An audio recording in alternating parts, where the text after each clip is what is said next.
8 zonal meets completed, the semi-finals completed. Today is the big day.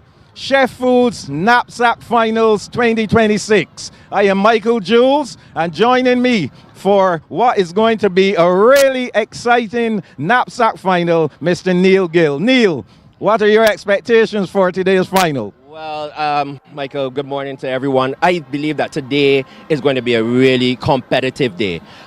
We have seen, as you said, 8 very competitive days of competition and a final day. Final, I think that it will be tremendous. We've already seen some points coming through. The team from the West Terrace team, and I think that they're the team that they have the X on their back today. So West Terrace, after the high jump final for boys and girls contested the day of the semifinals, they're leading in both the boys and the girls categories. What other schools do you think will be challenging Williams Industries West Terrace? Well, I'm looking at the team from Hildesteen as well as Blackman and Gollop. They have some very good athletes. Roshana Holder in the under 13 girls, and Blackman Gollop has Nathan Phillips. And I think that they, as long as they get their thing on today, it's going to be a very, very competitive competition. Of course. And this finish line here, Neil, lots of athletes will cross there in first, second, third, and maybe last place. But guess what? Last place can earn a competitor 1 point for their team, and that 1 point could surely make a lot of difference in the overall championships. Along with 4 teams competing, we are expecting President Emeritus, the Honorable Dame Sandra Mason, to be present. We are also expecting the presence of the Honorable Mia Amor Motley, Prime Minister of Barbados. So, all in all, Neil, we're looking forward to a really, really exciting day of competition. As you see, the stands are starting to fill. The spectators are here. The students are here. So, we look forward to a really great day of competition. And I want all of you out there to keep tuned, keep joining us, and we will bring you all day long all of the coverage. And Neil, something additional today. We will be also capturing the closing ceremony. So look forward to that. And in the meantime, we invite you to join us for the opening ceremony.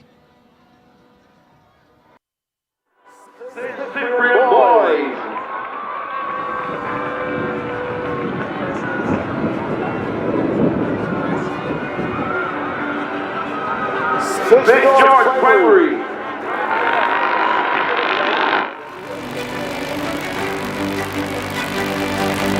St. Giles.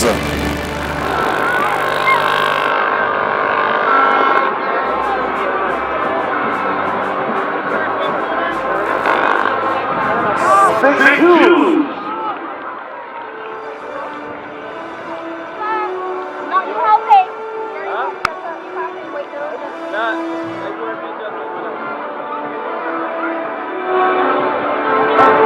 St. Lucy's Primary.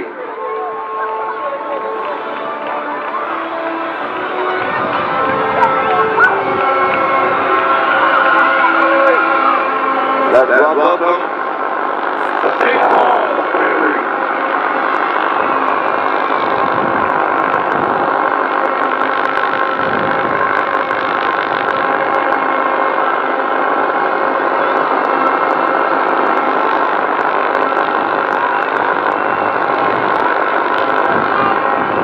St. Stephen.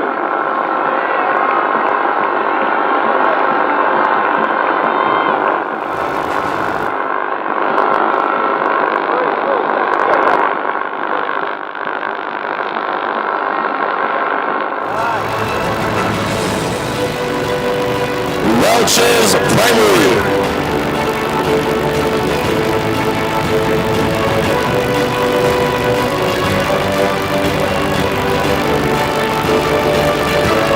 Leslie Hall School.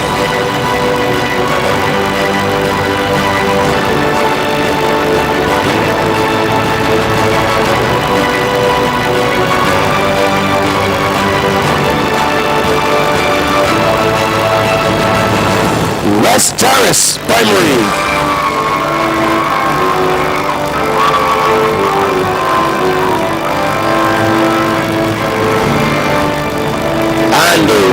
Calabash.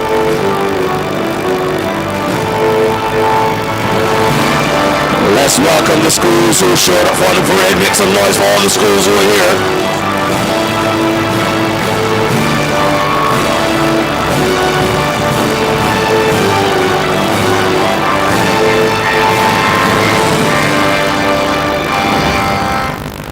It's going to be a full packed day. We have other schools competing as well. St. Catherine's, St. Christopher, St. Elizabeth, St. Gabriel's, St. James, St. Joseph, St. Lawrence.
All of them are going to be here to compete for glory for their schools.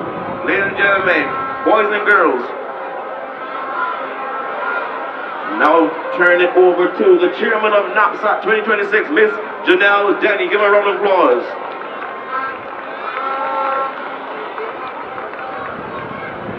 The Honorable Chad Blackman, Minister of Educational Transformation, and other ministry officials.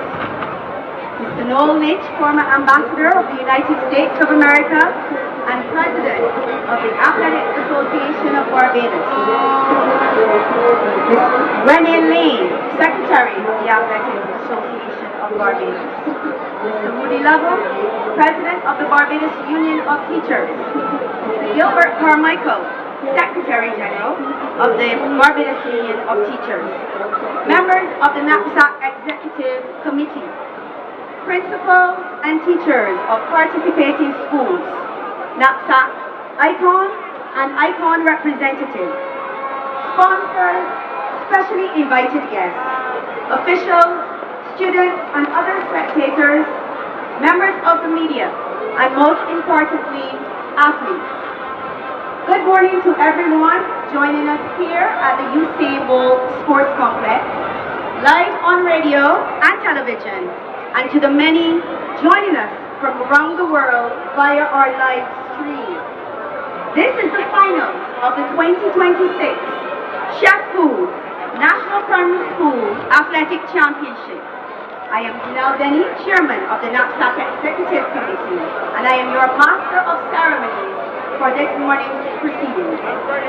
I now invite you to stand for the singing of the National Anthem of Barbados, which will be rendered by Miss Sonjina Curtin, teacher of the St. Stephen's Primary School.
Contributed towards the success of NAPSACbb. We want to thank you for the Ministry of Education and every official. Lord, may we have clean competition today. We declare this is not a Black Friday, but it is a blessed Friday in the name of Jesus. May we have report-making, performance, spirit of fear, and we declare that the athletes will go forward and do well.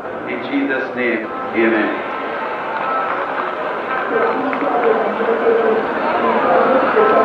Thank you, Mr. Small. You may be seated. And gentlemen, boys, girls, it is indeed a pleasure and it is with joy that I extend an extremely warm and heartfelt welcome to each of you and deliver very brief remarks. After 8 thrilling zonal meets and an electrifying semi-final stage, we have arrived at this grand moment, the crowning of the champions of the 2026 competition.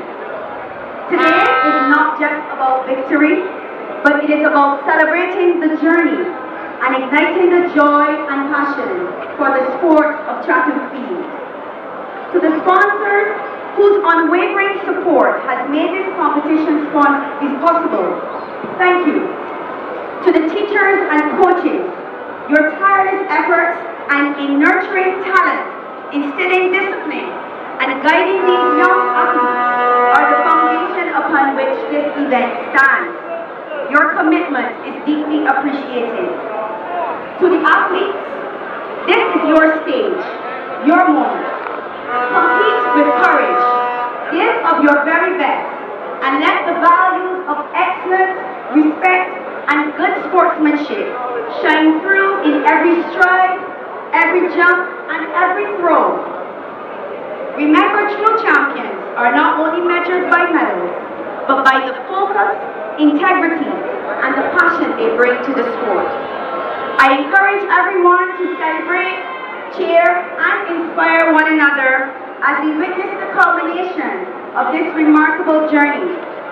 The brand that is NAPSACbb continues to grow from strength to strength, and we are forever grateful to everyone who has contributed over the years. Thank you. Ladies and gentlemen, our next speaker joined us last year for the first time ever and got the experience of what we as a NAPSACbb family have to offer. This year, he is back to deliver brief remarks for the first time as the Minister of Educational Transformation. Kindly welcome the Honorable Chad Black.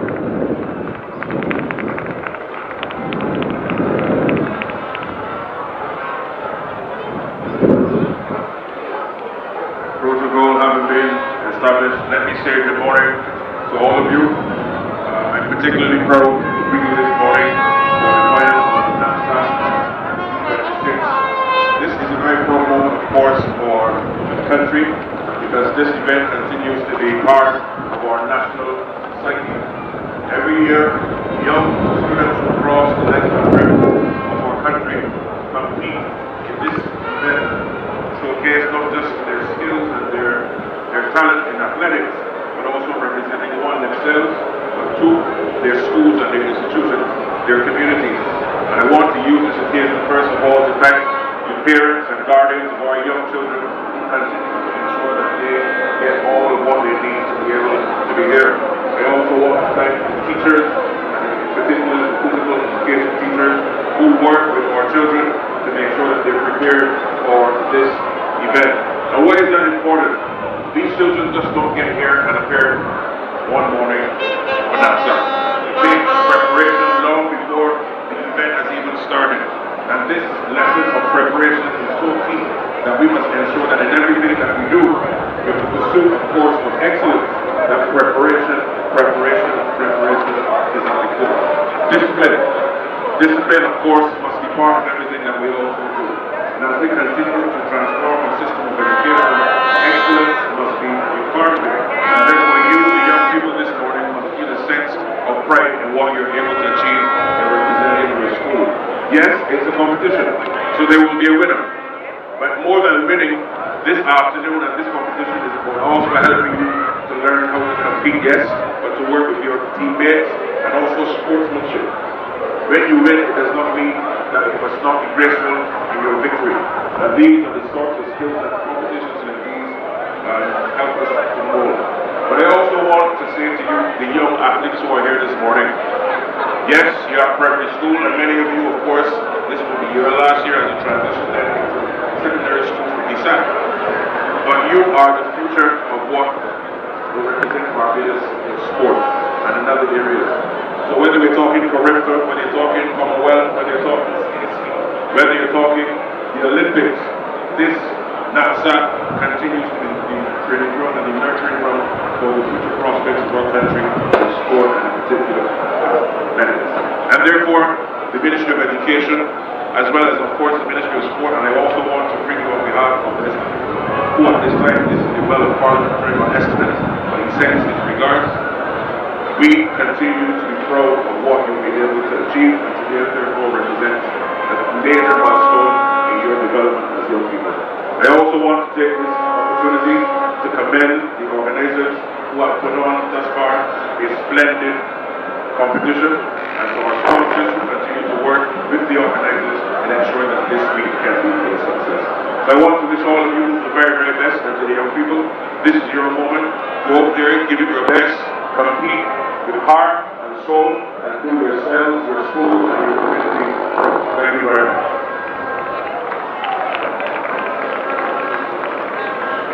Thank you, Minister Blackman, for your kind and encouraging words. And we also would say thank you for your continued support and the contributions of the ministry from the inception of this week. Today, the athletes oath on behalf of all athletes. Please welcome Omara Ali of the St. Bernard's Primary School, finalist in the 13 girls 400 meters event.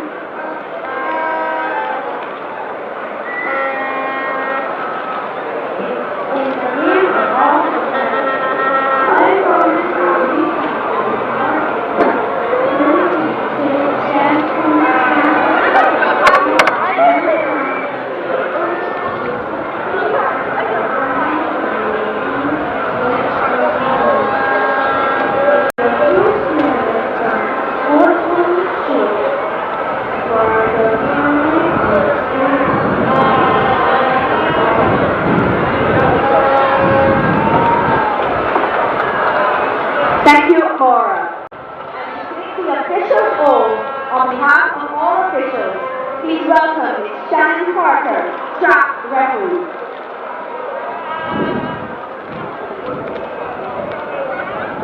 Good morning. In the name of all the judges and officials, I promise that we shall officiate in the 2026 Sheffield National Primary School Athletic Championship with complete impartiality, respecting and abiding by the rules which govern them in the true spirit of sportsmanship for the glory of sport and the honor of all teams. Thank you, Ms. Carter. Unfortunately, due to the ministry's estimates presentation, the Honorable Charles Griffith cannot be with us today. However, it must be noted that in his very first appointment as minister, he has demonstrated a very keen interest in the continued development of NAPSACbb. Therefore, we ask Mr. Ryan Coffey, Assistant Director of Sport, acting to execute the declaration of the official opening of the 2026 Sheffield NAPSACbb Finals on behalf of the ministry.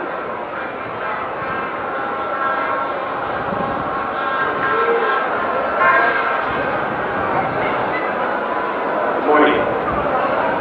It gives me great pleasure to declare the finals of the 2026 Sheffield Distributors National Primary School Athletic Championship open.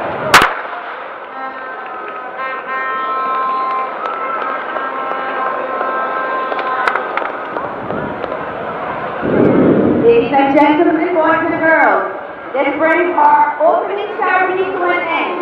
I trust that wherever you are, that you not today's fun. And it is a key contested final. Welcome to all participating in the sport.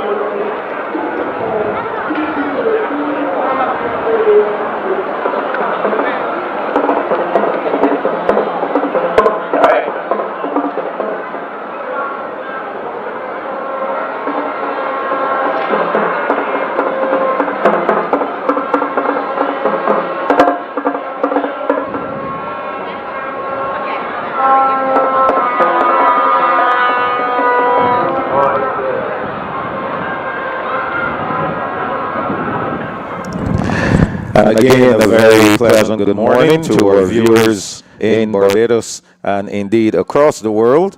We just witnessed the opening ceremony for the finals of Chef Foods Knapsack 2026. Again, I'm Michael Jules, and joining me as co-commentator, Mr. Neil Gill. Neil, welcome to the big final. Yes, good morning to you, sir, and good morning to the viewers. We have had 8 fantastic days of competition for zones and one semi-final day. And Michael, coming out of those days, we've seen some really good performances, and it all culminates today at the finals here at the Usain Bolt complex. And I was thinking about it since last week Friday. I've been really, except for the one day where I would have been thinking about the other thing, but the competition. Remember, in one of the zones we saw, I think it was a record amount of records being broken, and thinking about that, plus some of the really good performances. I'm expecting to see even better performances today.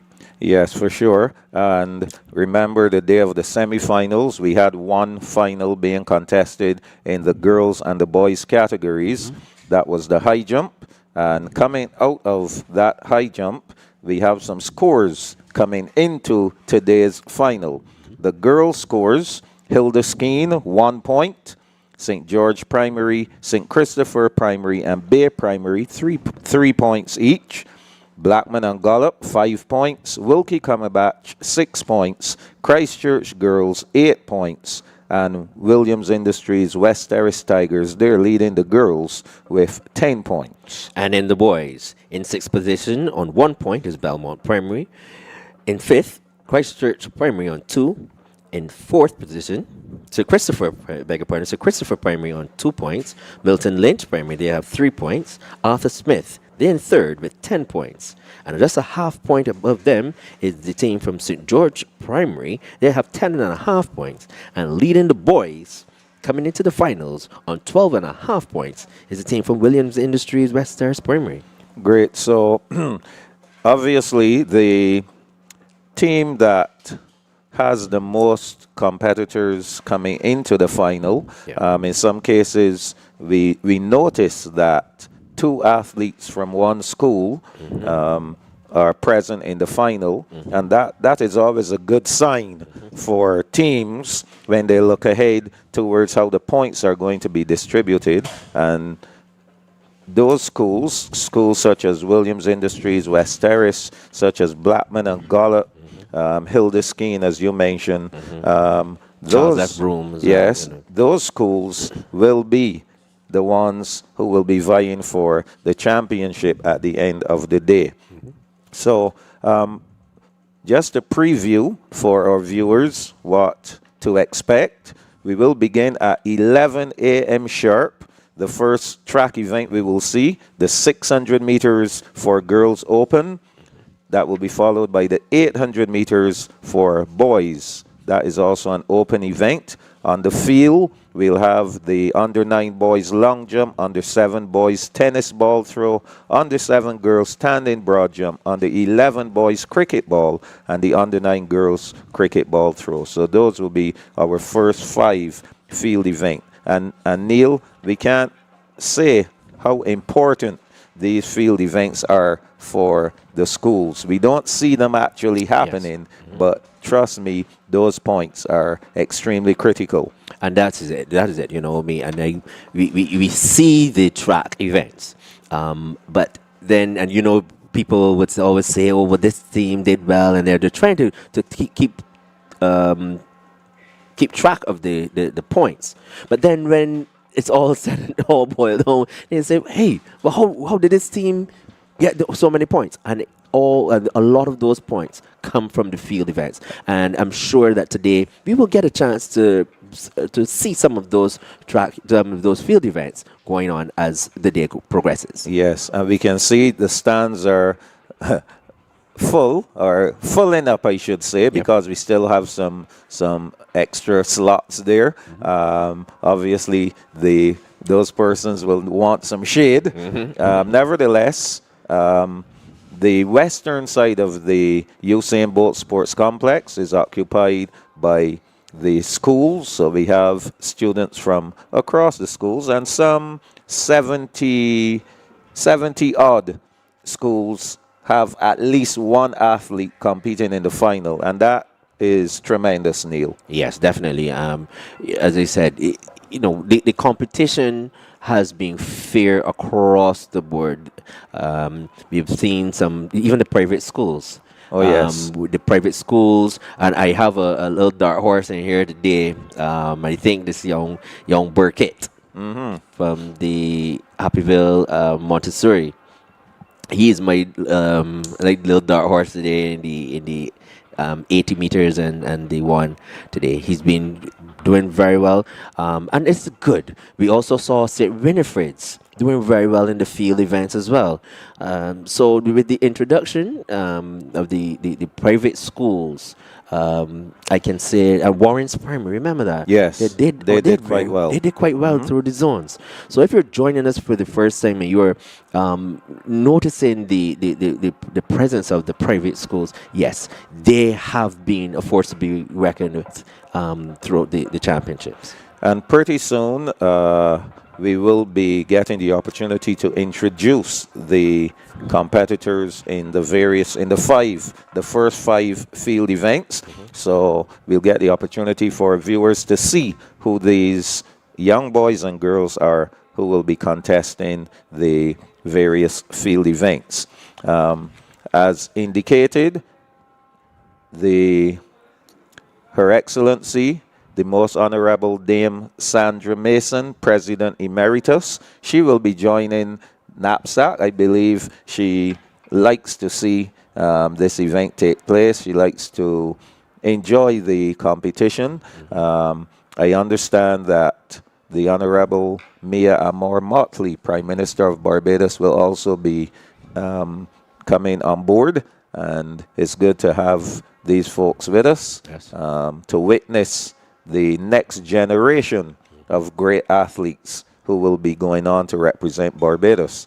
And talking about athletes going on to represent Barbados, once NAPSAC is done today, all attention will then be tuned to the BSAC, which gets going next week. Tuesday, Wednesday, Thursday, Friday will be the two zonal meets, and then the following week will be the finals of the BSAC. And they've already had their field events. The field events, yes, they've already been, they've already started. So it is good, and I like to know that the banter. Oh yes, that's of course it has to happen. It has to happen. Yes, of course, everyone is going to be, just as we have persons who will be watching this event and cheering on their alma maters. Next week, the same thing is going to occur. I believe the Cormarians will be wearing their ties to school, to their workplaces for the entire period. And it is good. It is good to have the representation. Show your support for your various alma maters. Nothing at all wrong with that. So what we are witnessing, the officials getting all the different areas prepared. As you heard, the long jump is going to happen. The standing broad jump is going to happen. So these pits are being prepared for that. We saw earlier, I think that was Sherwin Campbell, who was out there making sure that the areas are prepared for the ball throws. There are 3 throws. The cricket ball throw for the under-9 girls, the under-11 boys, and the tennis ball throw for the under-7 boys. So all these areas being prepared, and this has to happen. We have to make sure that everything is adjusted. Here we see the starters. They will also be getting ready for that first event, the 600 meters for girls. And then they will move their equipment down to the 800-meter start. So loads of excitement. We anticipate a really, really exciting final, Neil. And of course, the students, the teachers, the parents, everyone Yes. is probably now getting the adrenaline yes, is beginning to really flow as we anticipate the first set of events to get the day started. Yes, Michael. For those who, again, there's some people who are now logging in for the first time. The tennis ball throw is for the under sevens. Then they do a 50-meter on the track, and then the standing broad jump. That's for the under sevens. But then the under nines, then they graduate to the cricket ball throw. Then they do the 80 meters on the track and the 150 meters. That's for the under nines. And then from the under 11s, they will do the 100 meters, the 200 meters, and the 300 meters. And then the under 13s, they do 100 meters, 200, and the fours. Then we have the open events. The open event would be the 600 meters for the girls and the 800 meters for the boys. And those are the two open events. And of course, Neil, remember this meet is also a developmental meet. Yes. So you will notice the development across the different events. So obviously the under sevens not quite ready for a cricket ball throw, but ready for a tennis ball throw, which is lighter, and similarly, they're not quite ready for the jumps. There we saw a nice, that was nice. Yeah, so the officials just awaiting the arrival of the competitors, and we will be able to introduce them. I think this is a good time to also acknowledge the sponsors, of course, Chef Foods distributors, the overall sponsors of this event. We should also recognize Bajan Pure Purified Water, which is the water of NAPSAC, Rubis, Eastern Caribbean SRL, The Nation Publishing Company Limited, Pharmacy Sales Caribbean Inc. Pharmacy Sales, they are the providers of Pedialyte. All the athletes at the end of every race, there's Pedialyte there, a good rehydrant for the athletes. West India Biscuit Company, Holiday, and Bermudez, Bryden Stokes, Brunswick, Always, Tropical Rhythms, Massey Distribution, Barbados Limited, Milo, and we see that Milo is going to be also distributed to the athletes, and maybe some of the spectators will get some Milo sampling. General Distributors Inc., Clean As, O'Shea, Mix May Fruit Bar, and again, they are the providers of all the cleaning supplies for all of the washrooms here at the Usain Bolt Sports Complex. Made it against the Odds Foundation. Later on, at the closing ceremony, the athlete, the winner of the boys 800 meters, as well as the under 13 girls and boys 400 meters, will be recipients of the Made It Against the Odds Foundation prize. And this is a prize awarded on behalf of the family of one of our athletes who was outstanding at NAPSAC and passed away. National Wellbeing and HIV Commission, the Ministry of Educational Transformation, the Barbados Union of Teachers, the National Sports Council.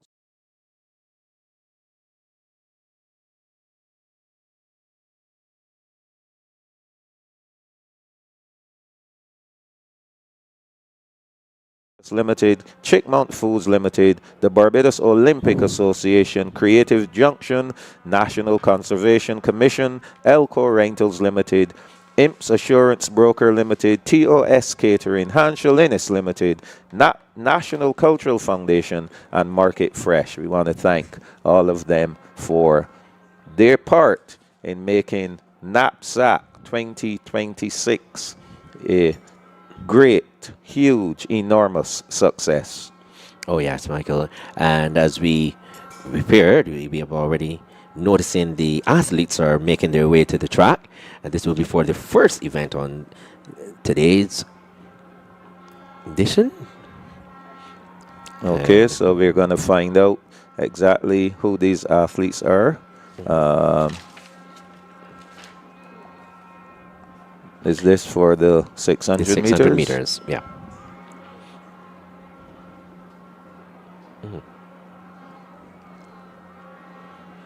So they're rather early. They're quite early.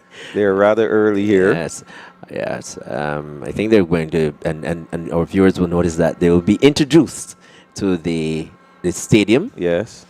And as well, they will be introduced to all of our viewers. So they just getting some directions, I believe. Yes, yeah. Once their name is called, then they should raise their hands to the crowd. Yes, that's what's Yeah. being told. Yeah, and again, this is also very good. You're talking about developmental, where as they grow, go into the, let's say, BSAC.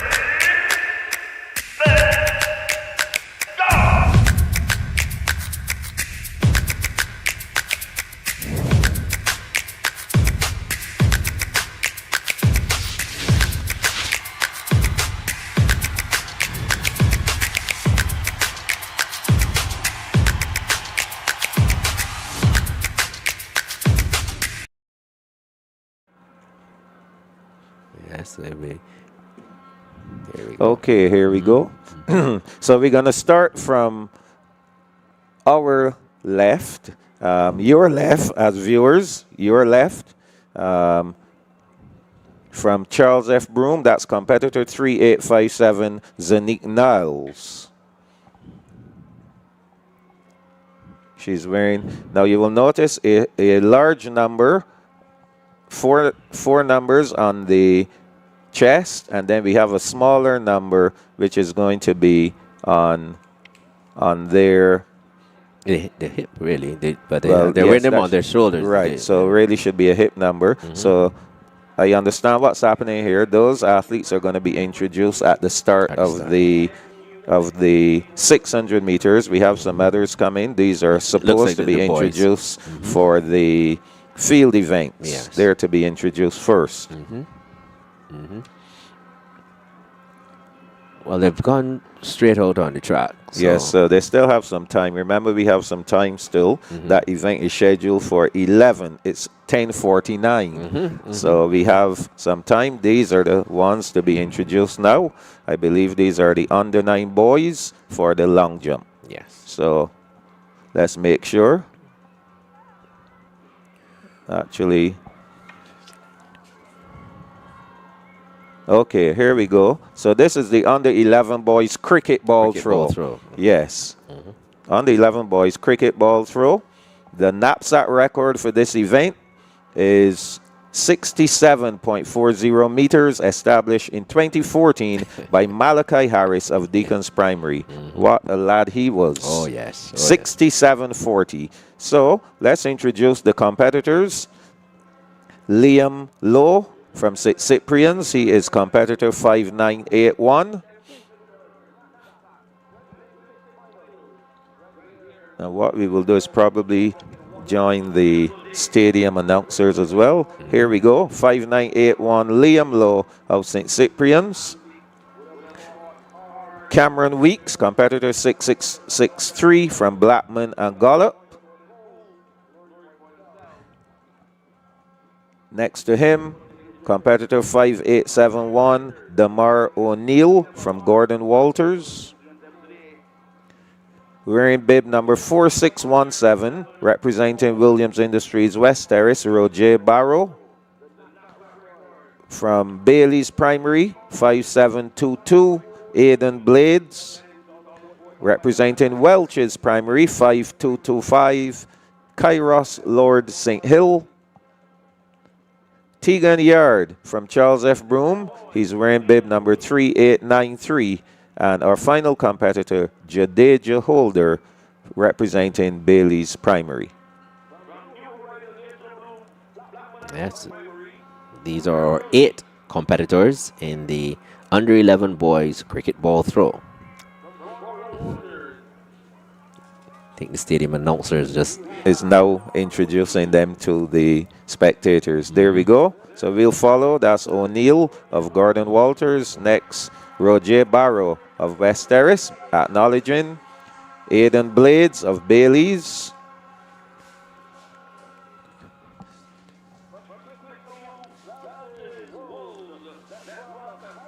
Kairos Lord St. Hill of Welch's. Tegan Yard of Charles F. Broome.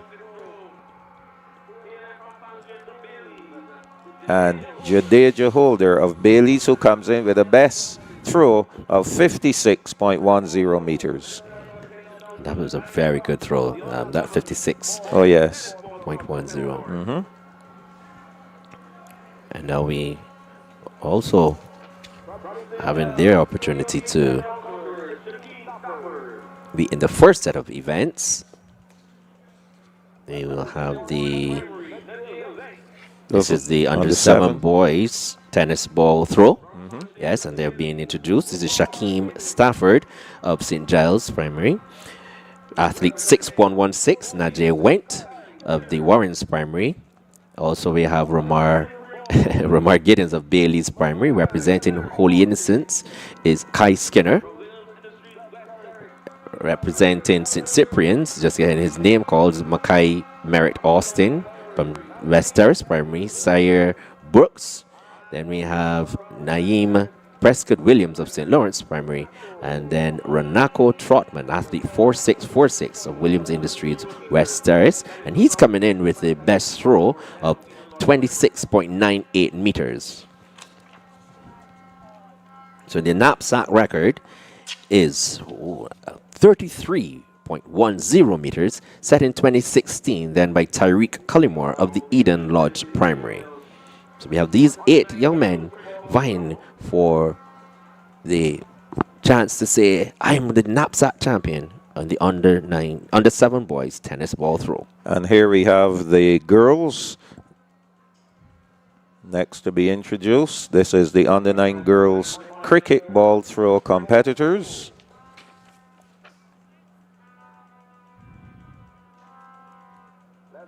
Knapsack record 34.63 meters, established in 2008 by Nashandi Clark of Urdiston. First competitor Shania Sargent of Bailey's. From Blackman and Gollop, Hannah Phillips, there she goes.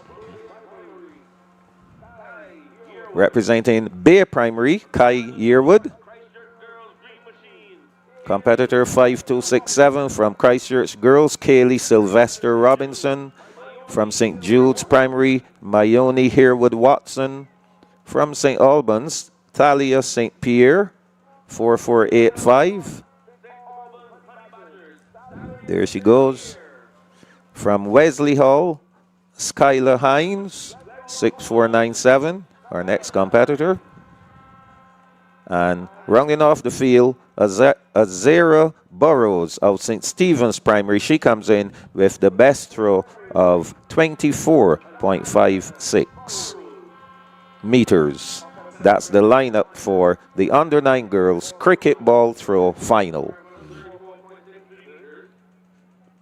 Neil, in that girls final, one competitor from 8 schools. Yeah. So no doubles there. Yes. So we're also going to have the under 9 boys long jump.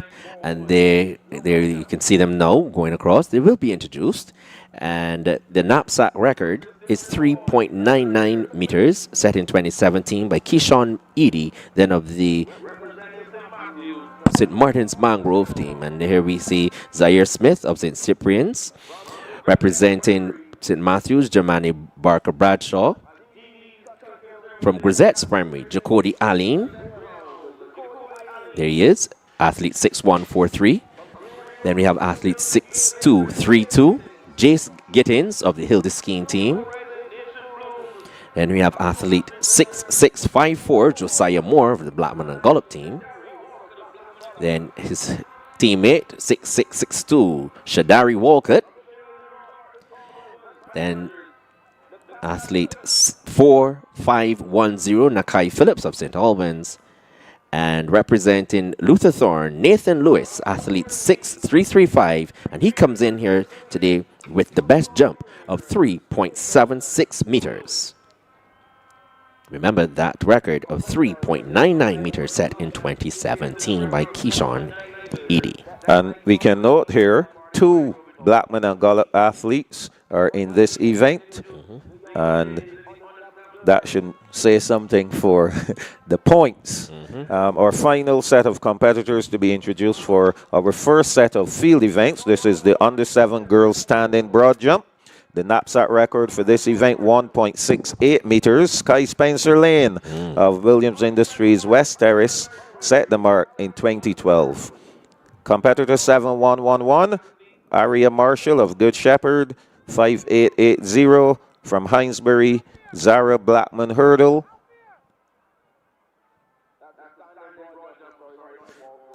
Competing unattached, Michaela Holder, 7499 in the purple top. From Charles F. Broom, Shamaya Simmons. From the St. George Lions, there we go, 4104, Zariah Sandyford, representing Williams Industries West Terrace. 2 Tigers, Hannah Haynes, she's the first Tiger, and the next Tiger, Carisha Ramsey Hines. Rounding off the field, Josiah McCollin of Charles F. Broom, and she comes in with a best leap of 1.57 meters. So Neil, that's our first 5 field events. The athletes have been introduced, and they're on their way to seeing how many points they can pick up for their various teams. So 600 meters on the track, right on time, ready to go. We'll introduce the competitors. On the outside, from Charles F. Broom, Zanique Niles, representing St. Stephen's Primary, Christiana Rock. Okay, so they're doing it the other way, so let's follow them. If our cameraman can get a little closer, we'll follow. Janaya Aline of the St. George Lions is the first up, and she comes in with a best time of 1:55.55. Alan Farrell, Kimaria Alan Farrell of Shirley Chisholm. We're down to number 7. That's Zenobia Kelman of Eden Lodge. Next to her, Dominique Thompson, wearing bib 8 from Christchurch Girls. Bib 9, Zarina Green of Christchurch Girls. Stasia Irvin of St. Lawrence. Bib 10, 11, Christiana Rock, and Zanique Knowles, 12.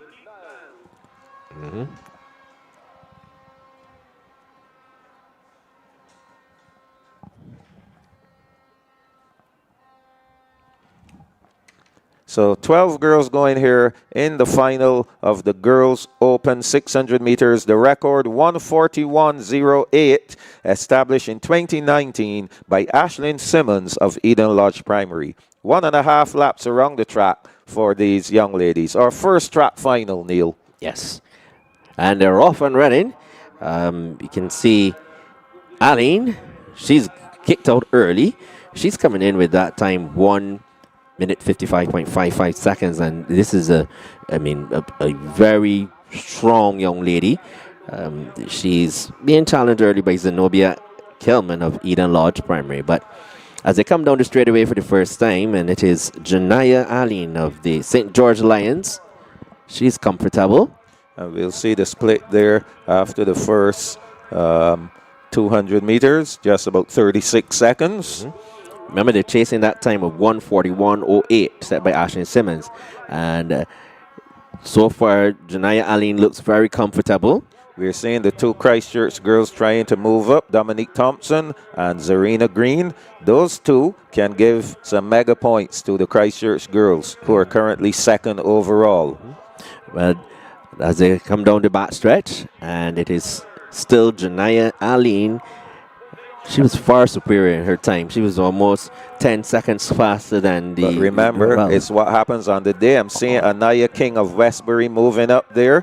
That long-legged lass now moving up into 2nd position. Anaya King of Westbury moving up, trying to catch Aline of the St. George Lions. Another Christchurch girl getting into the mix here. This is going to be a ding-dong battle, Neil. Yes, it is. Our last 100 meters coming up. 4 girls chasing here.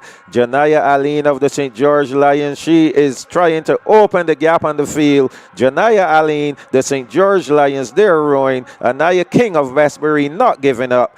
Janaya Aline, 30, 20 meters to go. It's all Aline. Aline on the way to victory. She will do it.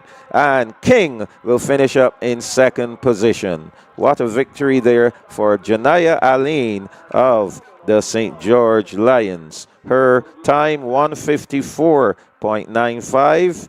King in second 155.65 seconds. What a run. That's very good, Michael. And both of them improved on their time, as well as Kelman, who finished third. That's Zenobia Kelman representing the Eden Lodge team. She did it in 155.84 seconds. So it's good to see, Michael, that the first 4 young ladies went sub 2 minutes. Oh, yes, definitely. 156.16, the time for Rock. And here we see that replay. And with 1 lap to go, Janaya Aline still in charge, and she led from start to finish, Neil. Yes, from pillar to post. She was out front, and she looked comfortable. She didn't panic when the others got a bit closer to her. Correct. She knew what she had in her, and she just powered her way down the lane and secured early points for the St. George Lions. Definitely, and that will be 10 wonderful points going to the St. George Lions. There we see those girls. Anaya King of Westbury, she was quite impressive. She tried to get back into the picture. She moved up, paced herself quite well, and moved up and finished with a commendable silver medal, 1 minute 55.65. And Neil, again, I want to capture your point that these 4 young ladies who had a sub 2 minute, those are athletes that we should be looking at down the road. Yep. Of course, there's no 600 in secondary school. Yeah. They will now be adding 200 more meters. So we'll be looking at them to run the 800 meters. These are the lads getting ready for the said 800 meters. Yes. Of course, you start to differentiate once they hit the under 13 category, where the boys and the girls will differ in their events. Yes. So a good start for the St. George Lions. Compliments of Janaya Aline, 154.95. Second place going to Anaya King of Westbury, 155.65. And third place going to Zenobia Kelman of Eden Lodge, 155.84. No Williams Industries West Terrace in there. No Blackman and Gollop. No Hildeskeen. Neil, is that going to make a big difference in the overall point standing? Well, we will see at the end of the day. St. George Primary is also in the reckoning, for the both the boys and the girls. So those points go a long way. Of course. But we should note Christchurch girls, they had 2 girls in there. They weren't in the top 4. Points, remember the points are 10, 8, 6, 5, 4, 3, 2, and 1. So once they finish in one of those 8 positions, remember there were 12 girls who started. So if they finish in there, the least amount of points they can get would be 3 points. So we see the action continuing for our field events. Remember, the under 7 girls are doing the standing broad jump. We are seeing here the under 9 girls in the cricket ball throw. That's happening, throwing to the east. And the under 11 boys, throwing to the north. And the under 11 boys in the cricket ball throw, they are throwing to the south. Yes. So that's Kaylee Sylvester Robinson of Christchurch Girls who just threw the cricket ball. Coming up next is Mayoni Harewood Watson of St. Jude's. She's up next.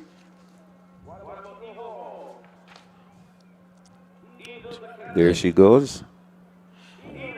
A lot of air there. Yes. So what's missing here, Neil, and I trust that the NAPSAC organizing committee will heed our plea to have some display boards so that the spectators will be able to see the distances that these athletes are throwing. That Yes, was a that's good throw there. Yeah. That was Burrows of St. Stephen's, and she's the actual leader coming into this final, 24.56 meters. Was that Burrows or it was Talia St. Pierre? I think that was St. Pierre. That's St. Albans? Yes, Oh, St. yes, Albans, yes, you're correct. This is St. Stephen's uniform here. No, this that's Wesley Hall. This is Wesley That's Hall Wesley Hall throwing, again, yes. yeah. But St. Stephen's is this uniform here St. Stephen's coming. is the blue, but this is St. Stephen's here coming Right, up. Yes, yes, this one. Yes, this is the young lady here. Azaria Burrows. Right. Zara. So, getting ready for the boys. Neil, 800 meters. I know that you are going to be rather excited about this event. This is going to be a great one. Yes, and we have here these 12 young men coming on the track. A lot of excitement. There's a great buzz about this race. And here we go. Out in that position in athlete 4322, Giovanni Blackett of Imperial. Then we have Khalil Patrick of St. Gabriel's. Josiah Brown of St. Stephen's Primary. He's there. From representing Warren's Primary, Dari Duglin. Representing Belmont Primary, Romario Beckles. He's athlete 5781. From St. Bernard's, Trezari Eiffel. From Providence Primary, Jude Cummins. Representing Charles F. Broom Primary, Najeri Clark. Then we can see from the Holiday Snacks Mount Tabor Meteors, Matthew Augustine. Malix Davey, he is from Arthur Smith Primary. Representing the Williams Industries West Terrace Tigers, that's Zar Broom Webster. And coming in with the fastest time of 2.29 seconds, representing Eden Lodge Primary, Zalik Jones. And Michael Dare chasing a knapsack record of 222.84 set in 2010, then by Rivaldo Leacock, then of the St. Stephen's Primary. So this is an open event, 800 meters for the boys. Oh, yes. Looking forward to this race. Zalik Jones, he has a 229.90. That's a great time. Anytime these youngsters can run under 230, we're looking at some good running expected from them. Good running. Broom Webster, he has been here before. Yes. He's been a finalist last year. Matthew Augustine, he's from that Augustine clan. Yes, so I expect some good running out of him as well. Khalil Patrick from St. Gabriel's, I have to speak about him because I found out recently that he is the nephew of a youngster he used to coach at Harrison College, Terrence Haynes. Terrence Haynes? Yes, and I understand Khalil Patrick is an outstanding swimmer and also a national record holder in swimming. So he has a good pair of lungs on him. Yes. So let's see. And they're off and running. Jones, Broom Webster, Davey, Augustine, Clark, Cummins, Eiffel, Beckles, Duglin, Brown, Patrick, and Blackett. And gone early is Matthew Augustine. He said, look, you know what? I'm going to take them out, see what is going to happen. I'm going to try from early to separate the sheep from the goats. And I think he will have to do a lot of work because this guy is Zalik Jones of Eden Lodge, who's currently in second. Look at the strides, long strides. He is very, very strong. Very strong. Remember, he came back from the 8 and ran a tremendous 400 meters. So he's taking out this one. He's really taking it out. Yes, and now coming forward is Zarbroom Webster of West Terrace. So, in the early exchanges, I think that I think Augustine is pacing himself pretty well, but if it comes down to a sprint, he has to be ahead of the field. Yes, he doesn't have a strong kick at all. He is what you would call a warm pacer. So 1 lap to go. These are the 3 guys in contention. Zalik Jones of Eden Lodge, Zara Broom-Webster of Williams Industries West Terrace, and Matthew Augustine. So those are our three. The gold, silver, and bronze will be between these three. Yes, unless somebody comes with a really strong run. But going down the back stretch here now for the final time. And Jones is still front. Broom-Webster has him in sight. See Davy there from Arthur Smith now trying to catch up to join the party up front. Yes, and there we go. We can see both Jones and Broom-Webster there. They've separated themselves now. And the sprint is on. Yes, that's the sprint we talked about. If Augustine is not there, he will lose out because these two guys really have the sprinting prowess ahead of him. So here we go, our last 100 meters. Neil Gill, it is Jones versus Broom-Webster. Into the straightaway. Look at their faces. They are going to fight for this gold medal. Who's going to get it? Broom-Webster on the outside, Jones on the inside. Jones and Broom-Webster. Zalik Jones of Eden Lodge, I think he has the edge right now. So Zalik Jones, oh my, barely gets home. Broom-Webster, he's going to finish in second. And I think Davy ended up in that bronze medal, just edging out Matthew Augustine. Yes, and that was a very, very good run there. They came in with the fastest times, and they didn't disappoint. Not at all. True to form, paper-wise. So Zalik Jones, the winner of the Open Boys 800 meters from Eden Lodge, 2 minutes 28.42. So that's an improvement for him. Maybe a lifetime best. 2:28.54 for Zara Broom-Webster. He came in with a 2:31. So kudos to him. And getting the bronze medal, Davy, 2:32.17. And that is a vast improvement from his semi-final run of 2:37.57. Augustine, we spoke about him. He really needed to be up there ahead of the field. He also had a better performance, 2:32.39. Yeah, so you can see the first four positions improved. Their times improved. So kudos to these young men. Very good run there by Zalik Jones. Tremendous run. 2:28.42, Michael. That's really, really good. Oh, yes. So eyes will be on these lads. Some excitement.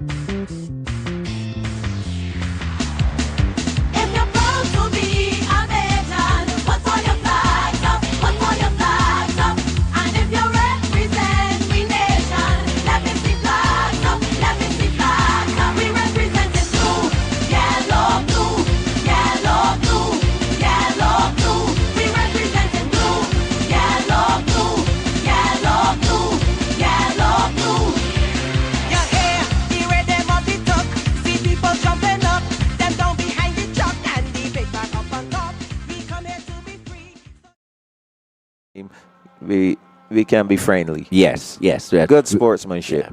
When we're on the track, we are fierce competitors. Yes. But when that race is over, we can have good fun again. Yes. So the tuck band there, I think that's the tuck band from the Princess Margaret School. I see Kerry Beckle. She's very active with the tuck band. So trying to keep the crowd together to motivate the crowd. Yes. And that lad, he actually competed at NAPSAC. He was a NAPSAC finalist in 2019. 2019. Yes. Kevin, the last name is not coming to me right now, but I know for sure he's currently at Princess Margaret. Yes. So the events continue, field events in action. That's the long jump that's in progress. We can and very good to see that we having the shots here. I think this is the under-9 boys. Yes. Now going for Blackman and Gollop. They have 2 athletes in there. I think that is Josiah Moore. Yes, athlete 6654, Josiah Moore. He has a good jump. It's a fair jump. But as you said, Michael, we would love to be able to have the display boards, so that we can keep our viewers and the spectators abreast of what is happening. Now we're going to see the other athlete from Blackman and Gollop. going forward to do his jump. That is Shadari Walcott, athlete 6662. Concentrating very hard. Remember, they're chasing that jump of 3.99 meters.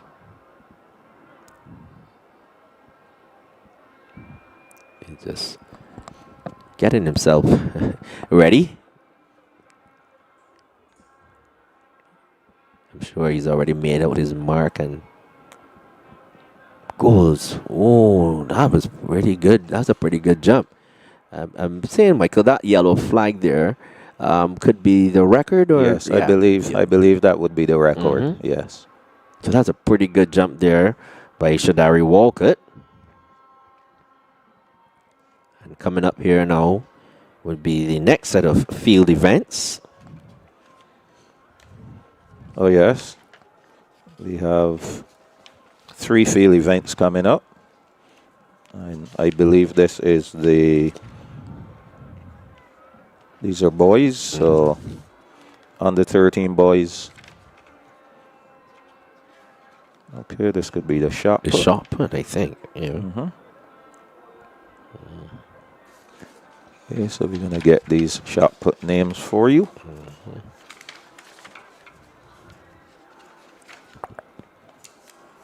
Definitely the shot put.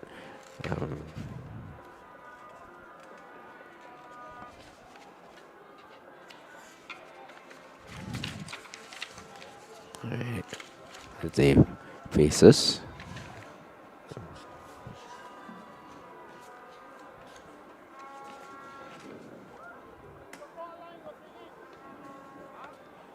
Okay, I don't think they're ready with those guys. Yeah. But we can tell you that there will be a shot put final taking place.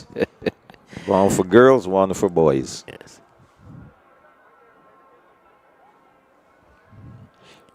The next track event that we will definitely see is the 50 meters, and that would be for the under 7 girls and boys. Yes. We can have the events here. So these are the boys for the shot put. This is the under 13 boys shot put event.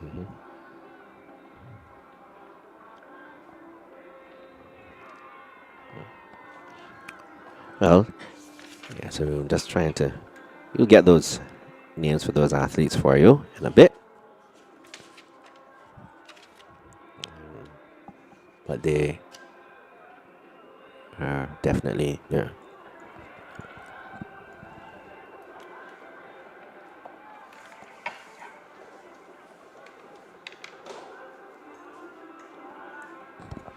So the shot put event, a relatively new event to NAPSAC. I think that was the newest edition.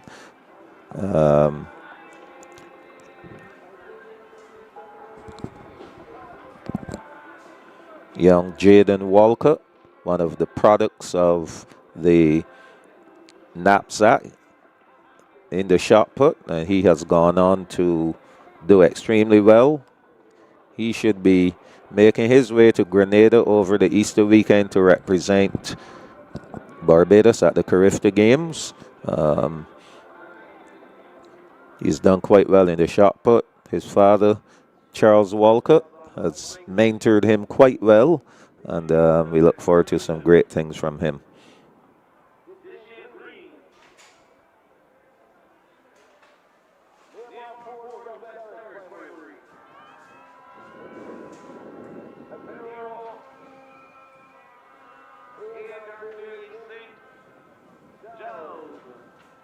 So I believe we can give you the starters now for the under 13 boys shot put. Michael Seeley Cadogan of Shirley Chisholm. He is competitor 4440 to your extreme right.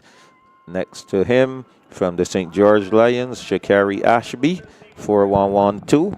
Competitor 7279, Ira Springer of St. Gabriel's. competitor 5436, Azario Agard Bailey of St. Giles. We had also from West Terrace, Neymar Ford. From Shirley Chisholm's, Michael Seeley Cadogan. From St. Jude's, Keishane Green. And from St. Stephen's, Mackay Cadogan Harris. So those were the competitors that you just saw coming in with the best throw. Mackay Cadogan Harris of St. Stephen's, 9.74 meters. And we spoke about Jaden Walcott, who went to West Terrace. He holds the record set in 2020, 12.14 meters. And I was saying, Neil, that Jaden Walcott, he has progressed very well. He has gone from being a NAPSAC record holder to a BSAC champion to a Carifta medalist. And this year, he is looking to capture gold. He's throwing extremely well. So we look forward to some great things from him. At the Carifta Games. Yes. Okay, so that's the shot put. Those guys will go and throw their life off. Yes. Michael, there's something that was we call it a throw, but I know they put the shot. Yes, it's a putt. The rule is so when you're teaching the shot put, you say dirty neck, clean palm, because the shot put is basically held in the fingers and it comes off your neck. So it's not to be when the throw is initiated, it must be in your neck. If you initiate the throw and the shot put is outside of your neck, that constitutes a foul. Right. So that's why we say it is a put and not a throw, because remember, you can throw an object from way out from your neck. Yes, and I'm glad that you said that, because we are here to educate our viewers as well. In these, because sometimes people say, "Oh, he threw that very well." Yes, he threw it. Yes, but that's foul. Yeah, exactly. Yes. Similarly, in the long jump, where you may say, "Oh, that was a very good jump," but really and truly, it's not a good jump. It's not a legal jump. Yes. So a legal jump, you must take off behind the board, or you can take off on the board as well once you do not touch the foul area where there's a slip of plasticine, and that's there because you can see the indentation if any part of your shoe touches that board. Oh. Yes. Here it's still in the under 9 boys long jump. Oh, that's a good jump. It's a legal jump, as you said. Yes. So once you see that white flag go up, the jump is legal. Looks like Zaire Smith of St. Cyprian's, athlete 5994.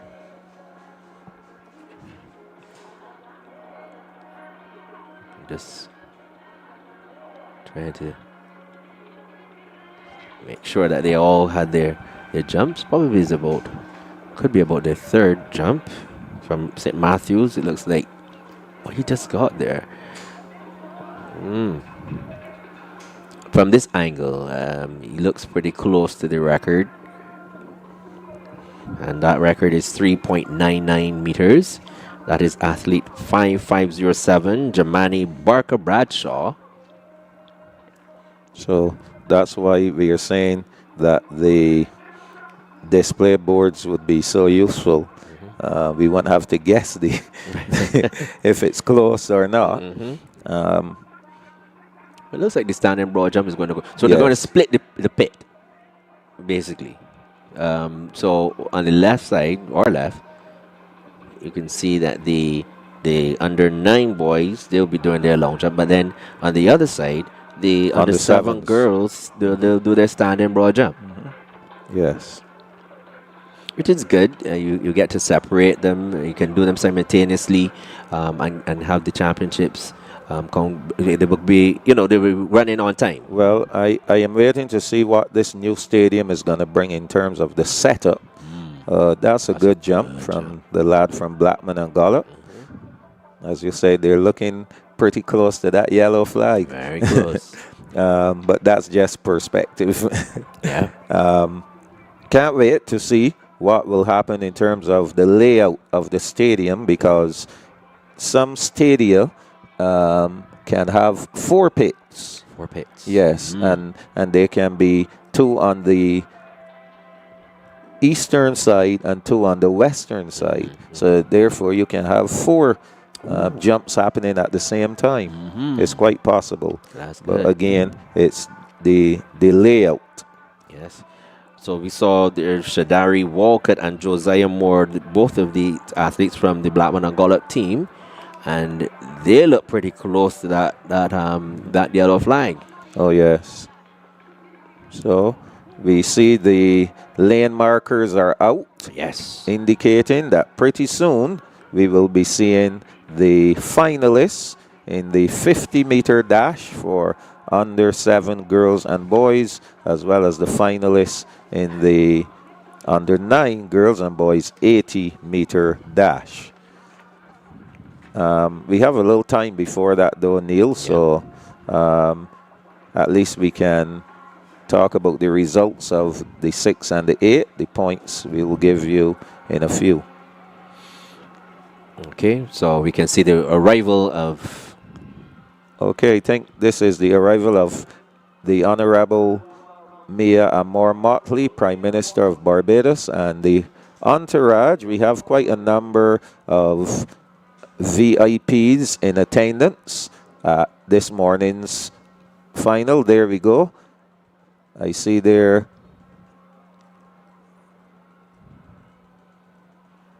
Janelle Denny, who is the chair, and of course the Prime Minister. She likes to get close and personal to the athletes. So activities. Yes, yes.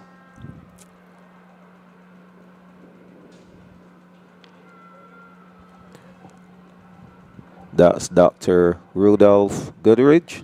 He is the head of UEKFL Sports. So of course this is his home. This is his home. Yes. So after all, he's the one to bring the guests into the house. Dr. Grant as well, Dr. Kevin Grant. He is also one of the persons who is heading up Sports KFL. Many of the icons are here. Yes. As well. So it is good. It's good to have the presence of the leadership of the country at an event such as this, Neil. Yes. So you can see it firsthand. Yes. See what what is actually happening. You can see here. This looks like the under 13 girls cricket ball throw. Yes. So we'll just let our viewers know who these young ladies are competing. Jade Fields of Hillaby Turner's Hall, Shamara Rollins of Holy Innocents, Amara Harewood of St. Stephen's, Raquela Graves of Sela Primary, Michaela Jackman of St. Lawrence, Donick Lewis of St. Christopher, Naya Nurse of Wills, and Haley Hood Worrell of Welch's Primary. Those are the competitors in the under 13 girls cricket ball throw. I believe they're now going to line up to be introduced. Yes. And we have no difficulty in introducing them again. Not at all. Yes. So we'll actually get, and Neil, it's really good. In our day, we had nothing like this, where your parents had something that they can look back to. So even if the parents are not here, but they're watching, I'm sure they're somewhere keeping loads of noise. There's my daughter. There's my niece. Yes. So let's make sure we have the right persons here.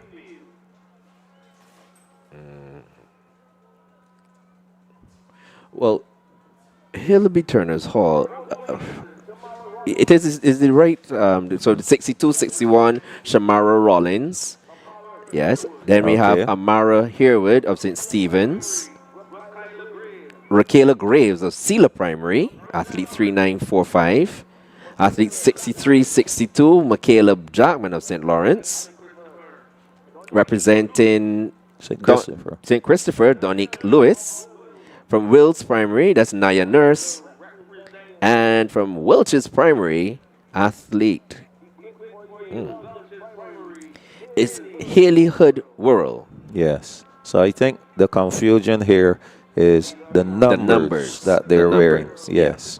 But we know for sure Haley Hood Worrell, she comes in with a best throw of 41.54 meters. And that time, that distance, the knapsack record, 53.81 meters. Oh, yes. Set in 2007 by Chazelle Cumberbatch, then of the Erdeston Primary. Yes, I remember that young lady. Very strong arm. Very strong. I believe she was one of the early products of the NAPSACbb Jumpstart program. Yes. Very talented young lady. So we can see here now it looks like the yes on the sevens. Yes. So they're scheduled to go at 11:35, and we are just on schedule for the introduction of the athletes for the under 7 girls 50-meter dash. These young ladies will be chasing the NAPSACbb record of 8.40 seconds, established in 2002 by Ronisha Carter of St. Giles Primary. So this is probably one of the oldest records. Yes. 24 years old. Yes. Ronisha Carter of St. Giles. And Neil, I will say again, it would be good to see what has become of some of these record holders. Yes.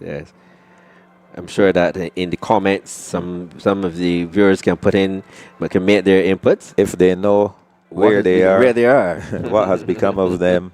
Yes. And you know something, you have to tell them keep it clean. Yes.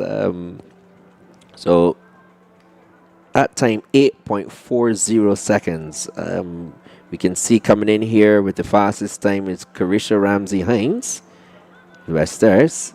And she comes in with that time of 9.09 seconds.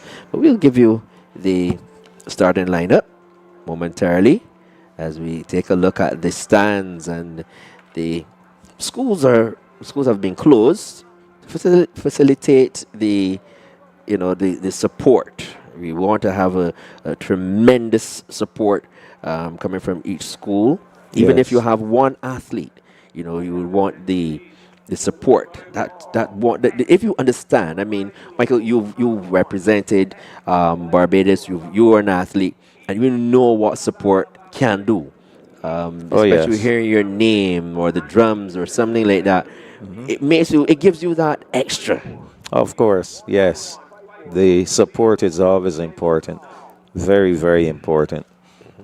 So long jump continues. The 50-meter dash, we should be just about ready for the introduction of the athletes. That looks like the under 13 boys long jump. I think that is that is. We look.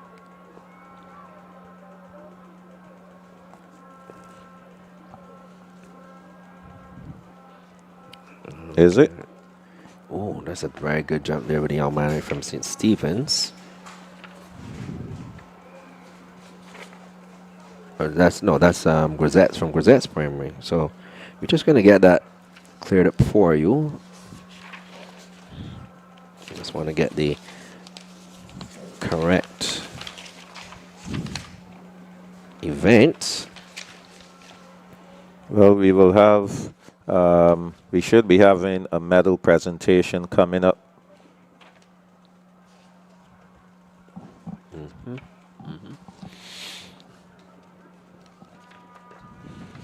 More long jump action.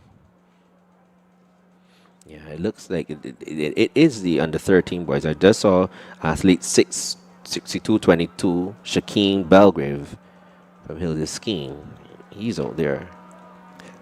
So our first set of points coming up for you. We start with the girls' scores. St. Lawrence Primary and Hinesbury and Hilda Skiing, 1 point each. Good Shepherd, 2 points. Bay Primary, 3 points, as well as Shirley Chisholm and St. Christopher.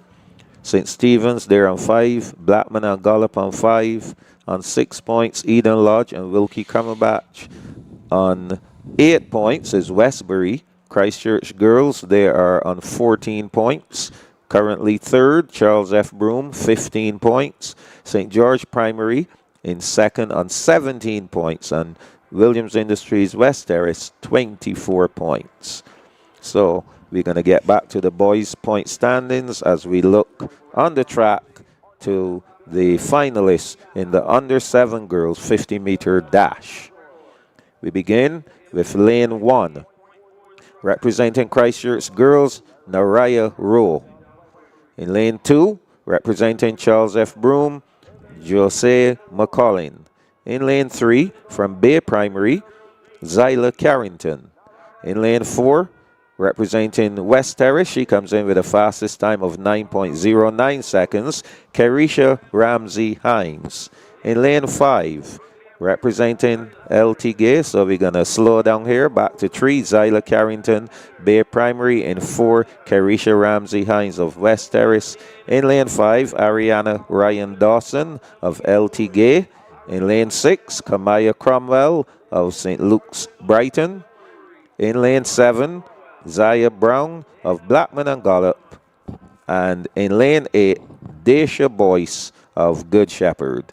That's the lineup for the under 7 girls 50-meter dash. The record again, 8.40 seconds, established in 2002, Ronisha Carter of St. Giles.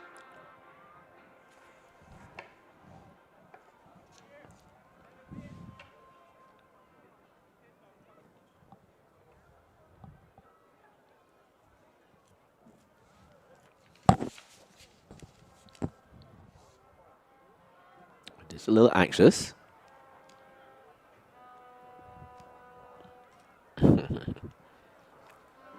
There's a good clean start this time around. It looks like Ramsey Hines coming through from Charles F. Broome. In lane 2, Josiah McCollin of Charles F. Broome. Wow, look at that time, Yes, Michael. that was wonderful. And you could see that young lady looked very, very focused from the start, from the gun. And we're going to see the replay again. From the gun, she was gone, looking straight ahead, looking focused, not looking left or right. Just keeping her eyes on the prize. Well done to her. And Zaya Brown of Blackman and Gollop squeezing in there for that 3rd position. Well, you know what, Michael? She kind of upset the apple cart there, really, because she ran 8.78, and she was coming in with one of the slower times. She ran 9:44. 9:44 to qualify, and she just ran 8.78. What a very good run there by young McCollin of Charles F. Broome. So kudos to her as we get ready for the boys. They're up next. We're going to give you the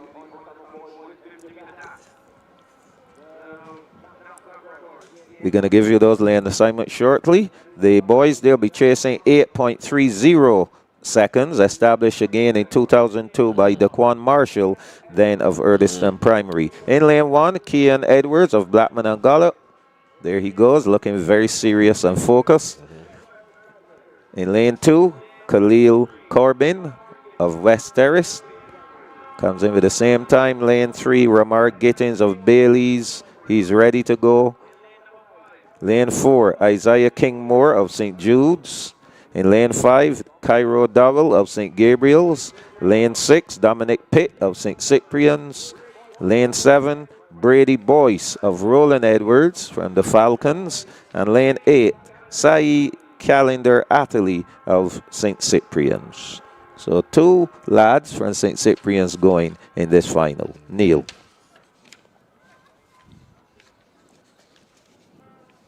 On the starters' orders. And it's a good, clean start. It looks like King Moore of St. Jude's, but here comes the young man from Bailey's Primary, Mark Gittins. He flashed across the line at 8.55 seconds. Oh, Michael. Brilliant run from him. Yes. King Moore of St. Jude's. He had a good start, finishing in second, 8.68 seconds. We watched the replay and double, 8.72 for third. But Gittins, wow, he came in with a time of 8.95 seconds, Michael, and to believe that he ran 8.55, that was blistering. That was a real improvement. An improvement for all the athletes here, and that's what we're looking for. As the rounds progress, we expect that the athletes will run faster and faster.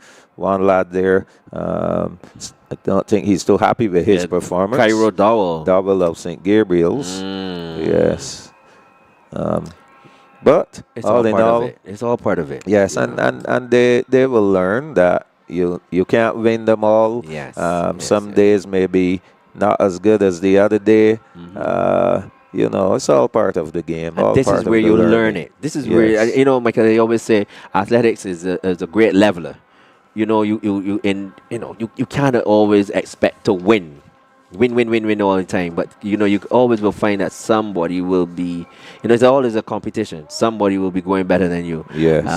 And it was, you know, it can be heartbreaking, but it's going to hold you in good stead. You learn from this. Of course. So the under 9 girls and boys should be up next in the 80s. Still have a little time before that. However, we'll give you the boys' scores. St. Stephen's, they're on 1 point. St. Christopher on 2. Belmont, Milton Lynch, and St. Bernard's 3 points each. Charles F. Broome 4. Mount Tabor 5. Eden Lodge 10. St. George Primary 10.5. Arthur Smith 16. And Williams Industries West Terrace, they're on 20.5 points. So these are the scores from just the high jump and the 600 and 800 meters completed. So we have a long way to go still. Oh, yes. So we can see the athletes now moving over to the start for the 80 meters. Yes. And we can see the crowd has grown tremendously as we get ready here now for the under 9 girls under 9 going 80 meters, and you can see that the organizers are really on point in terms of the time. This is scheduled for 11:45, just about ready.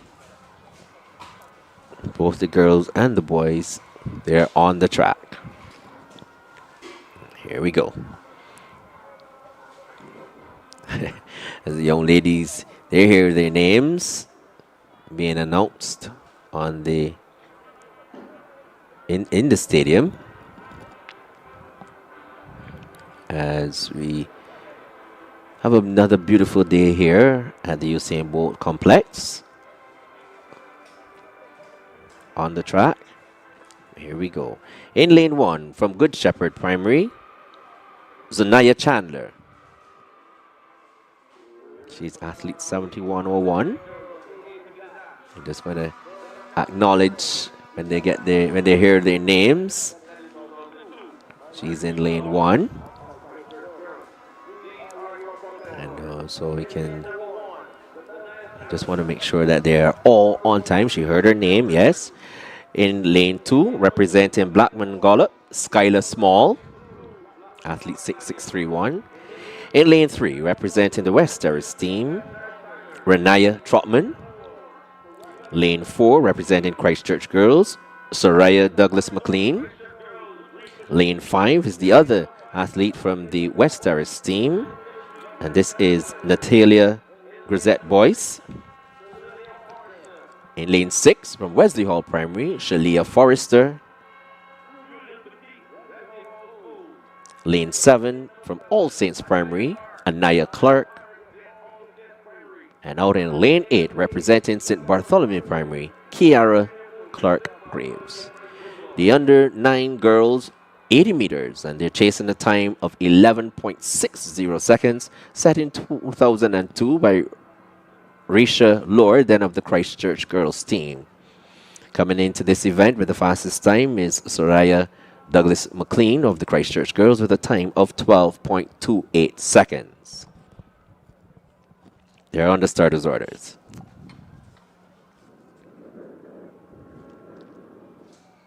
And away they go. Oh, they've just been recalled. It's a bit anxious there. Here. Let's see who.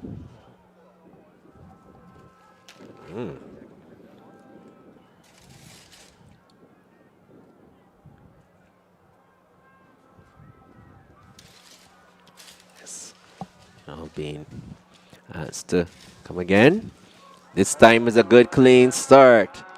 And it looks like Renaya Trotman of West Terrace on the outside from Wesley Hall. Shalia Forrester coming through from Christchurch Girls. Soraya Douglas McLean. That was a good run. She kept her composure coming through. That's Soraya Douglas McLean of the Christchurch Girls team in 12.53 seconds. Second, Forrester from Wesley Hall in a time of 12.71 seconds. And third, Chandler at the time of 12.80 seconds. So let's take a look at the replay here. And early on, young Natalia Grisette Boyce, she got a flyer, but in the end, coming through from the Christchurch girls team, Soraya Douglas McLean to take the under 9 girls, 80 meters. Next on the track will be the boys. The under 9s, as they're coming out now. And after this round, we will have the next track event will be the 400 meters. They're just getting their instructions.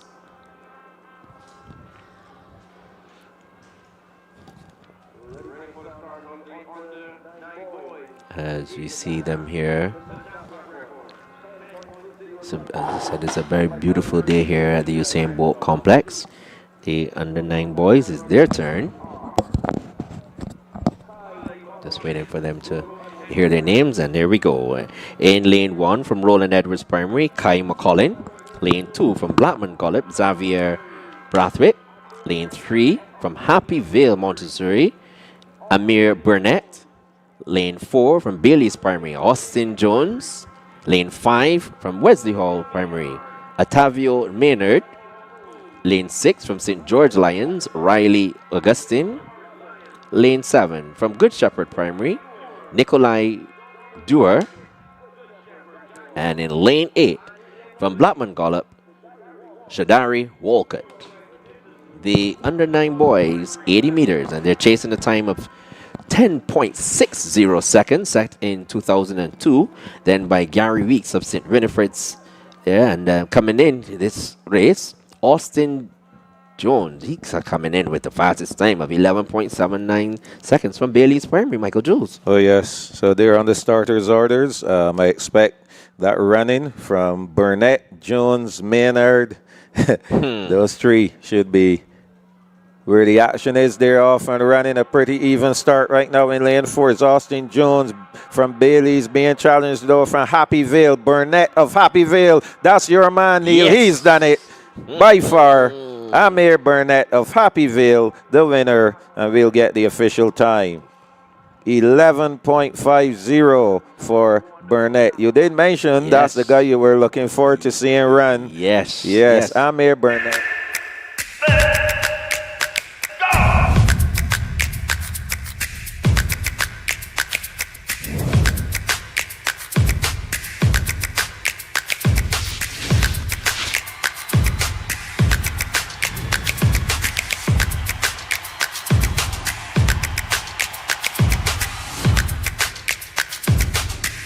11.87 will settle for the third place. Great running from Amir Burnett, as you said. Powerful looking youngster. 11.50, blowing away the field and being victorious there in the under 9 boys. And he's from the Happy Vale Montessori. Yes, so you see, there we go. You spoke about the private schools coming into the mix, yes. So I think he has another race or two to run. Yes, I think he's going to got go into the final. The 1 and the 150. And the 150. Yes. So I'm sure Dr. Jackman, she's screaming at the top of her voice. Very good run from Amir Burnett. Yes. So that will earn him 10 points for Happy Vale. So Happy Vale will be in the reckoning. And the thing is, he can get 30 points, and 30 points can put Happy Vale maybe in the top 10 schools. Top 10. From one guy.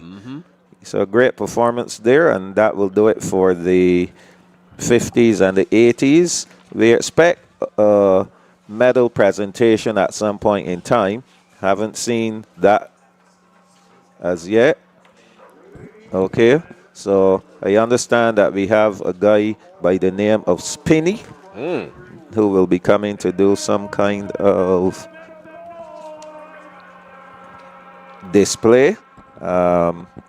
So once that is done, we will make way for the medal ceremony for a first set of awards, and then get back to the action. So far, Neil, has been rather exciting. We saw some exciting 600s and 800 meters. We also saw the 50-meter dash for the under 7s and the 80-meter dash for the under 9s. Took in some of the field event action as well, and there's more to come. So I believe any minute now we'll turn over to Spinney. Yes, and he will have his his session. You can hear the crowd. Hyped up already, huh? Yes, yeah. You know. This is some long jump action that we are viewing. Boys, there he is. So we'll pause for a while and let you enjoy Spinney.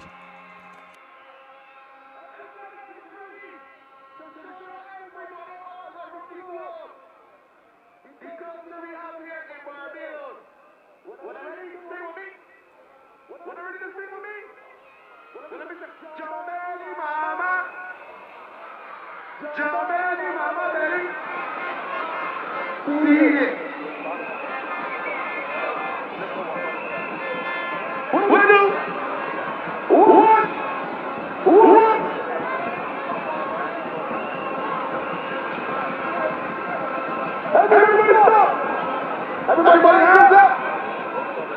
Hands down! Hands up! Hands down! Hands up! We can get out there, but I want everybody to give me 10 jumping jacks. Let me go. 1, 2, 3, load up! Load up! Load up! Bumping over there, huh? Over there! So DJ, give me a song, let me get everybody moving. I even know we're going to give me something. Hands up! Hands up! Boom! Boom! Boom! Boom! Boom! Red! All right, you can do some more. Down! Down! Down! Down! We can do sports now. Stop the music, stop the music. Everybody can do 10 sports together, come. Everybody hands up front. Perfect form. Let me go. 1, 2, get here now. Load up. Load up. Load up. Load up. Load up.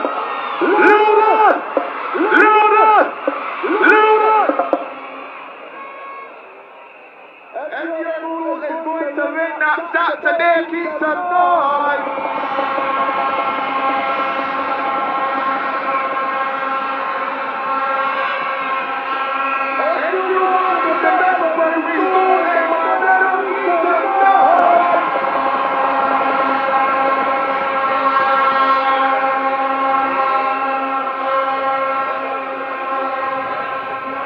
One more question. I see the Prime Minister in the house. And we have the best Prime Minister in the Caribbean. Let me hear you scream!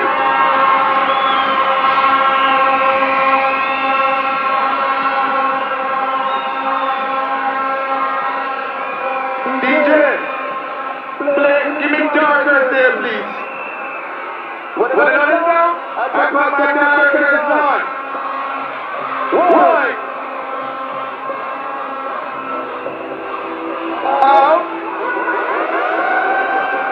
Everybody hands up!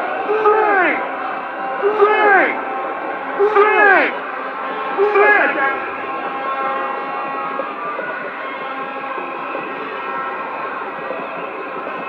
Run!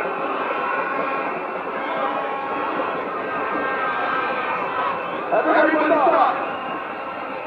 Let me tell you one more thing. Let me see if we're really on the board. Forward! Anthony! Anthony! Forward! Anthony! Forward! Anthony! Anthony! Right! Forward! Anthony! One more! Ole! Ole!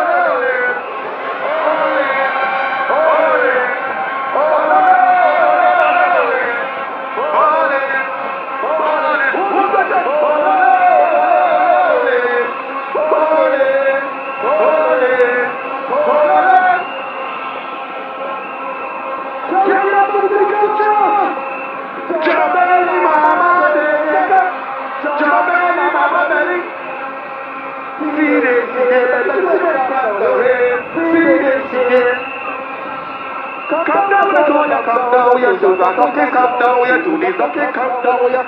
Woo! Everybody scream!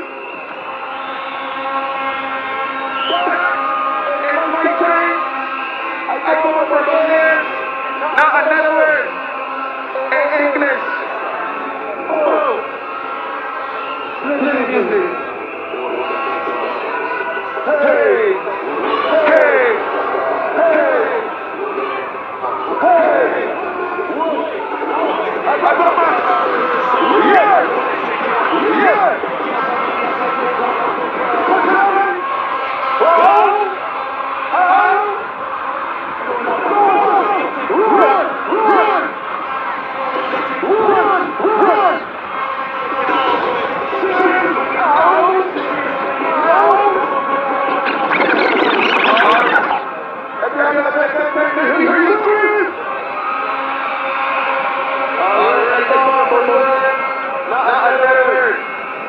English.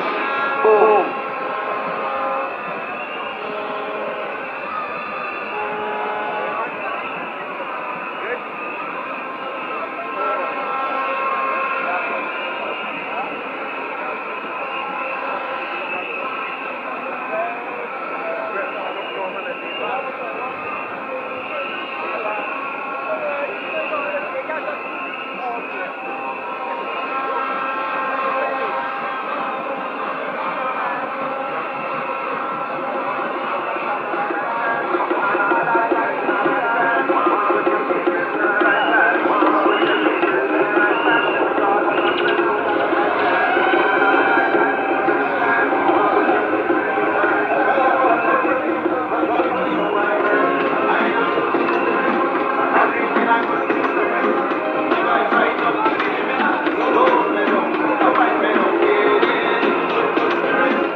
These medals will be given to the medalists in the girls open 600 meters, the boys open 800 meters, and the girls and boys high jump.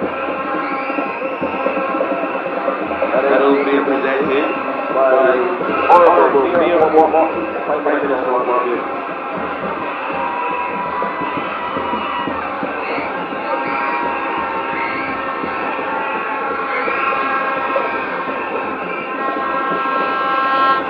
And the girls, 600 meter red book, bronze medalists.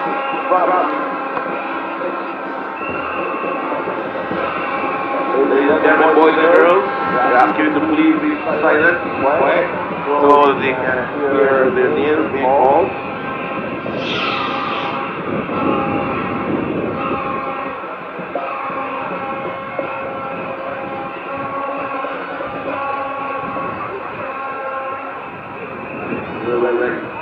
Bronze medalists from Eden Lodge Stars, Zenobia Kelman.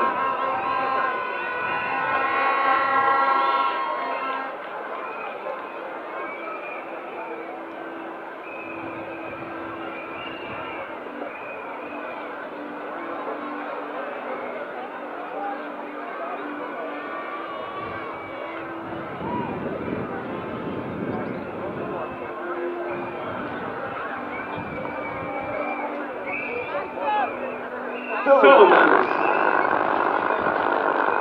Westbury Primary. Anaya King. All right, good. Go shoot. All right.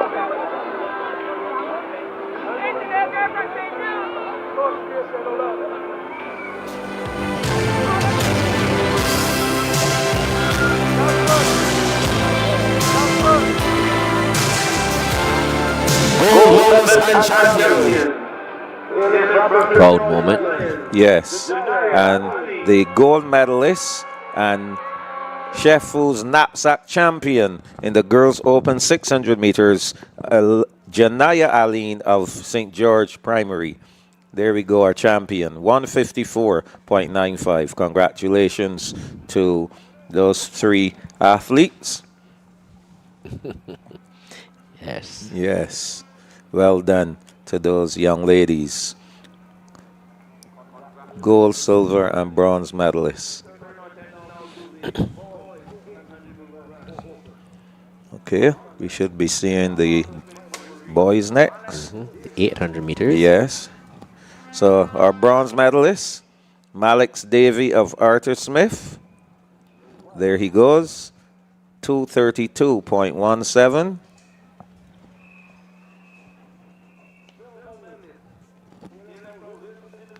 Congratulations to him.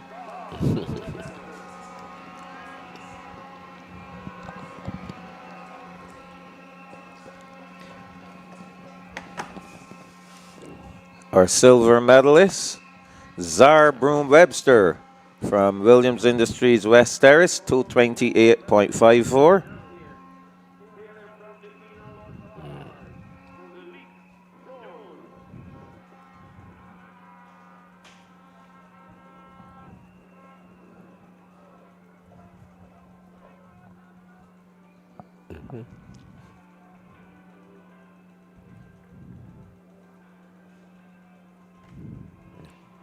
And the gold medalist and champion, Zalik Jones of Eden Lodge. That's not Zalik Jones. Yeah. Remember, Zalik, his hair is plaited.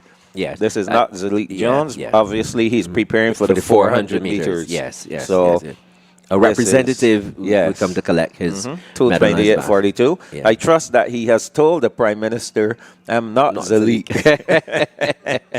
Yeah. I am just coming on behalf of Zalik. There we go. So the medalists in the 600 meters and 800 meters receiving their just reward. Coming up next, the next set of medals should be for the high jump. Yes. Where we would see. Yes. In the bronze medal position, representing Wilkie Cumberbatch, Zuri Stout.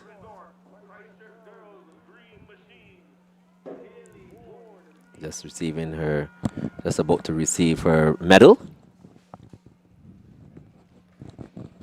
The silver medal position, representing the Christchurch girls, Haley Bourne Skeet.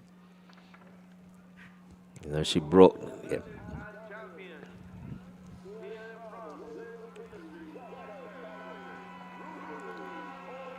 And the gold medalist and Chef Foods 2026 champion jumper with a jump of 1.30 meters, representing the Williams Industries West Terrace Primary, Rosalie O'Neill.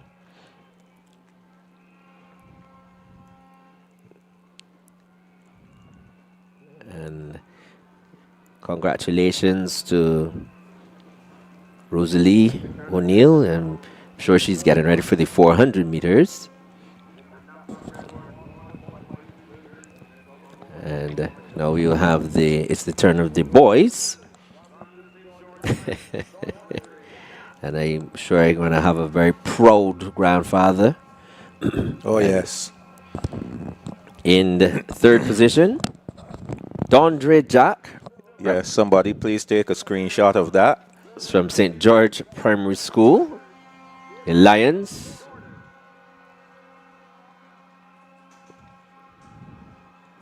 In second position from West Terrace Primary, Gabriel Jordan.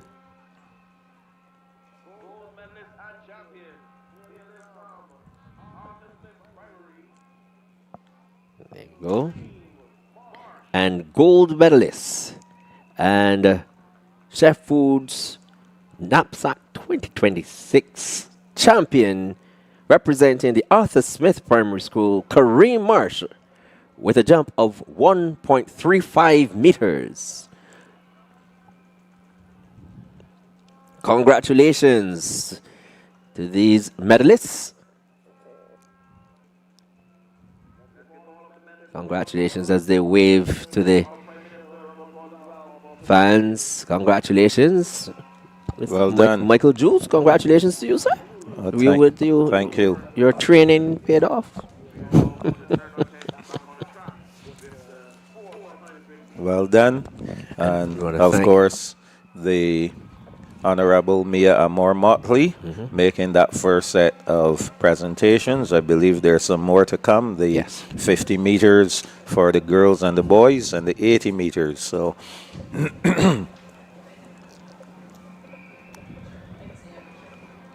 great moment for those youngsters. For sure, they are quite happy to know that the Prime Minister presented them with their medals.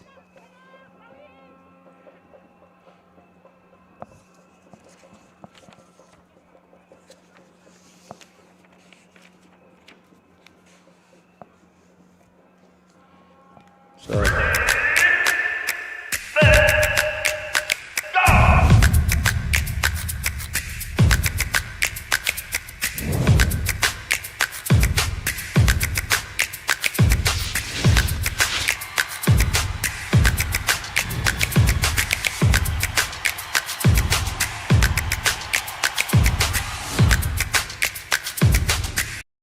active today. Yes, definitely. all of the fans there enjoying themselves. Some field events continuing. The under 7 girls tennis ball throw, under 13 girls long jump. That seems to be the competitors for that event, making their way out. Yes, so we're going to get to meet these young ladies for the under 13 girls long jump. There they are. Yes.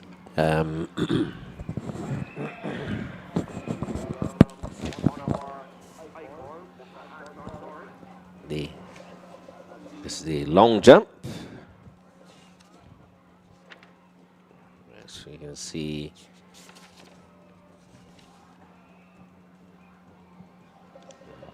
so we're ready for the introduction of these athletes.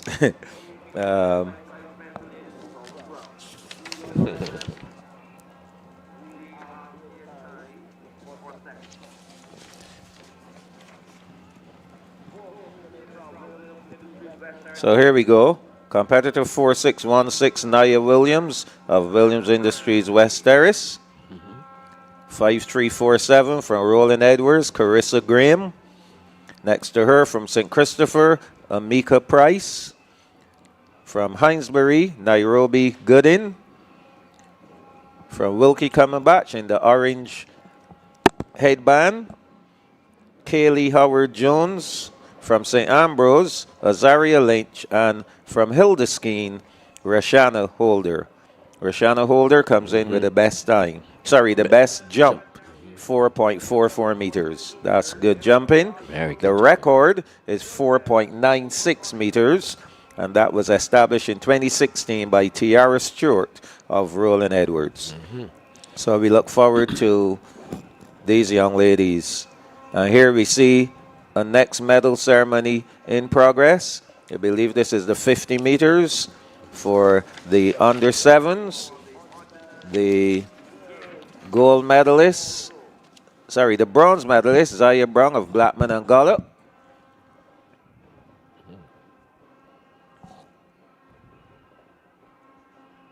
So there's the gold medalist from Charles F. Broome, Josiah McCollin, 8.78 seconds.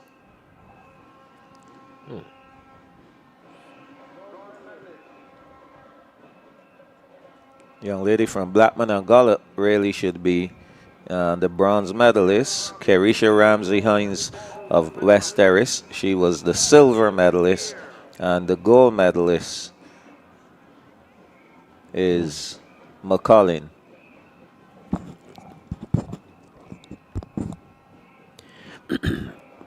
not sure what happened there.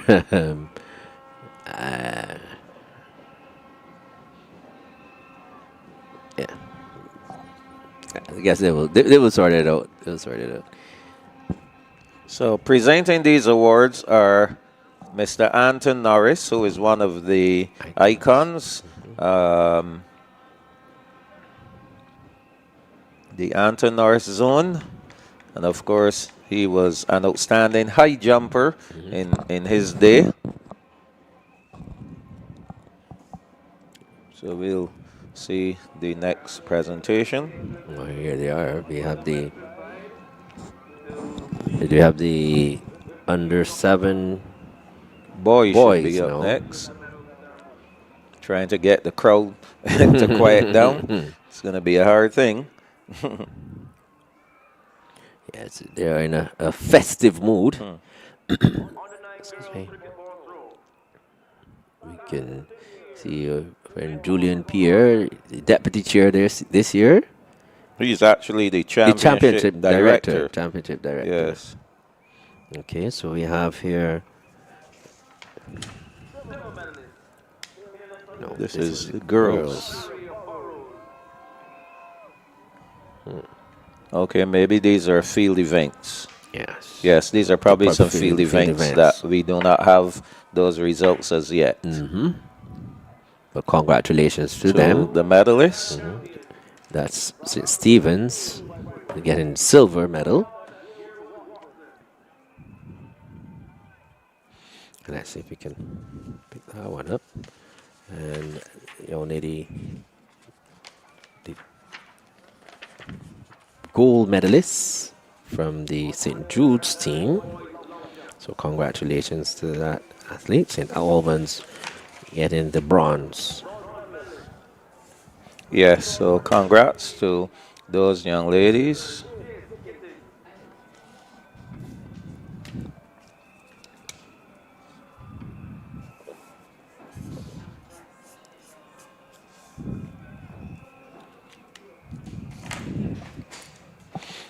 And then we have the boys. So should I dare try to work it out for you? Yeah. Getting the silver was St. Albans.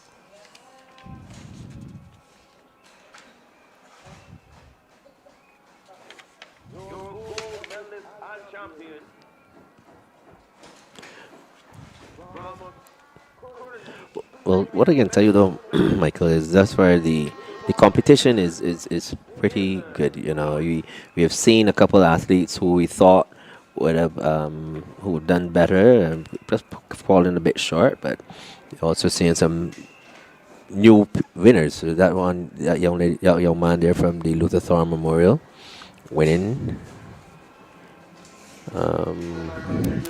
That was under Nathan nine. Lewis. So that was the under 9 boys long jump that we just saw. Hilda Skeens, Jace Gittins, he was the bronze medalist. St. Albans, Nakai Phillips, the silver medalist, and Nathan Lewis of Luther Thorne, the gold medalist, 3.78 meters.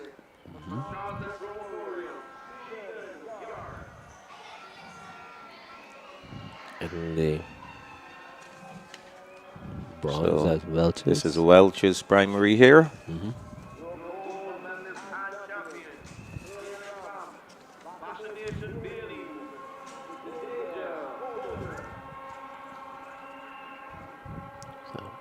Okay, here we go. On the 11 boys, this is the ball throw, the cricket ball throw. Bronze medalist, Kairos Lord St. Hill of Welch's. Our silver medalist, Tegan Yard of Charles F. Broome. Our gold medalist and champion, Jadeja Holder of Bailey's Primary. Those are the medalists in the under 11 boys cricket ball throw. Congratulations to those lads.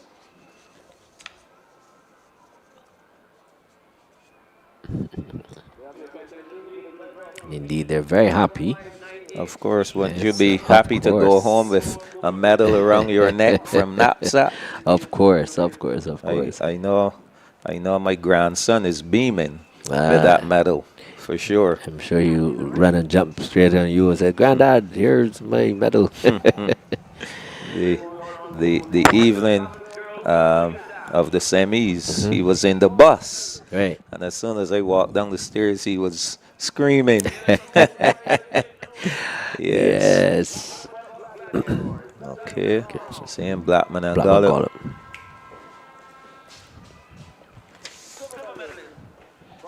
Blackman and Gollop there. Okay, we'll see what event this is.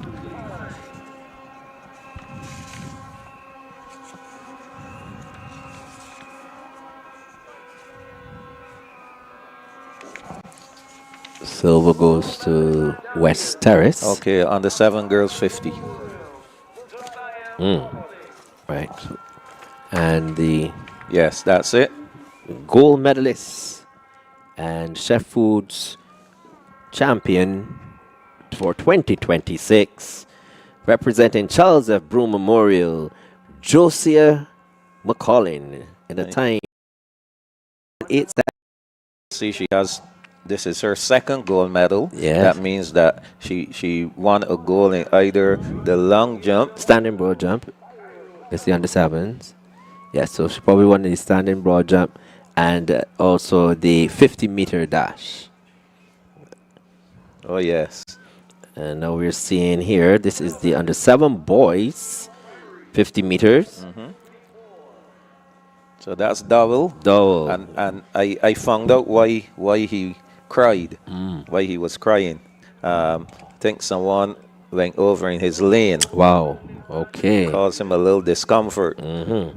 Right. So in second position from St. Jude's Primary, Isaiah King Moore, and the gold medalist and champion of the Chef Foods Knapsack 2026, Remar Gittins, with a time of 8.55 seconds, and he's representing the Bailey's Primary School. Congratulations to Remar Gittins, as they're acknowledging the applause of the spectators here at the Usain Bolt complex. Congratulations. And I think that should be it for the medal presentation. I think it should be it. Or do we have here now? Okay. The 80 meters. The 80 meters. Yes.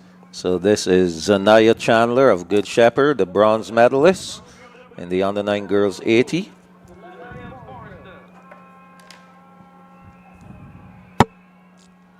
Silver medalist, Shalia Forrester of Wesley Hall. Congrats to her. The gold medalist, champion in the under 9 girls 80 meters, Soraya Douglas McLean of Christchurch Girls. That was a very good run there by the young lady. I wanna thank those who heard my cry and came to my rescue. You know who you are, for that lovely photo. Thank you. And now we have the under 9 boys, 80 meters. The bronze medalist, Austin Jones of Bailey's Primary. Silver medalist from the Blackman and Gollop Primary, Xavier Brathwaite.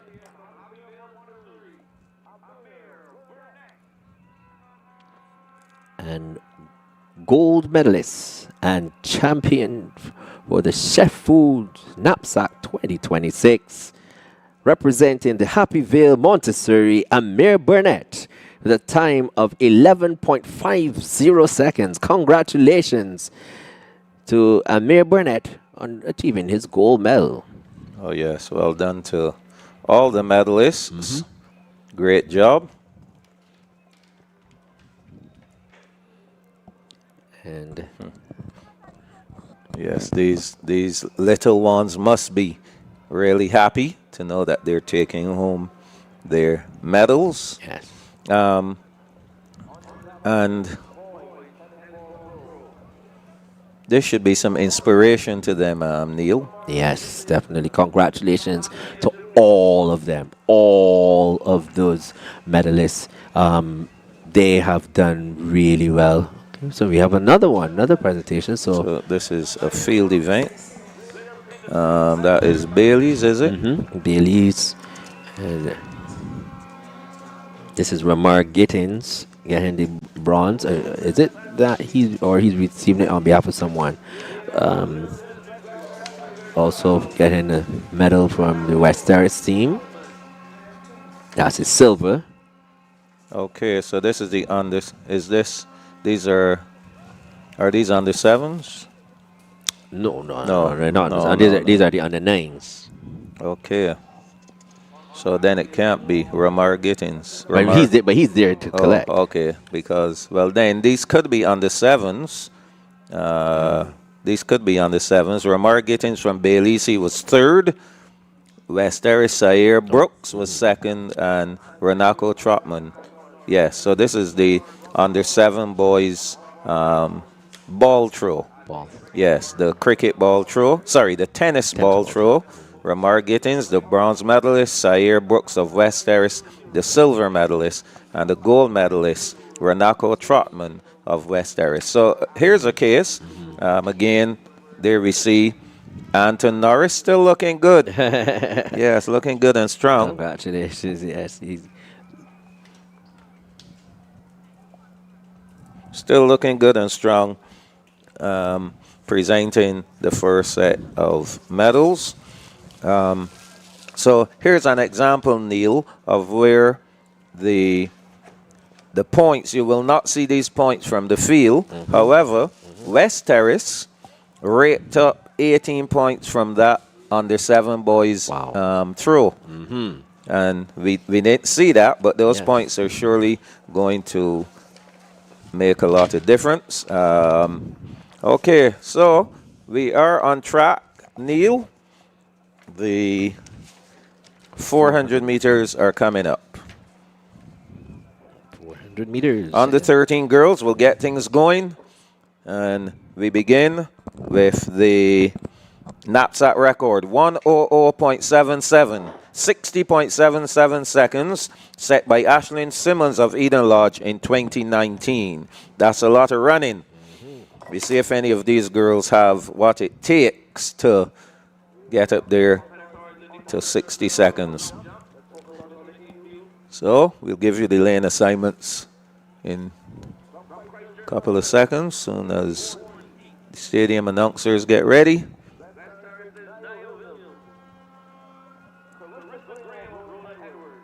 So we begin in lane 8.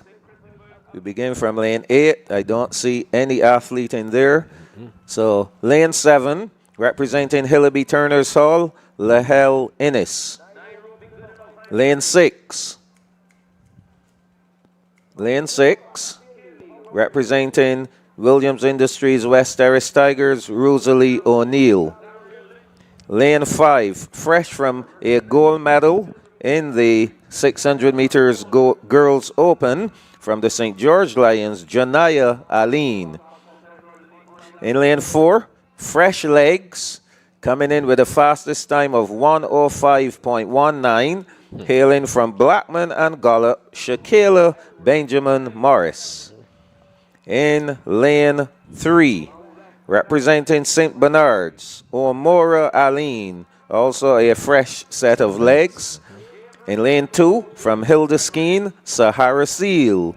And on the inside, in lane 1, representing Shirley Chisholm, Kimaria Allen Farrell. So that's the lineup for the under 13 girls 400 meters. And Michael, you know, you've made some. I'm hearing you stressing the fresh legs.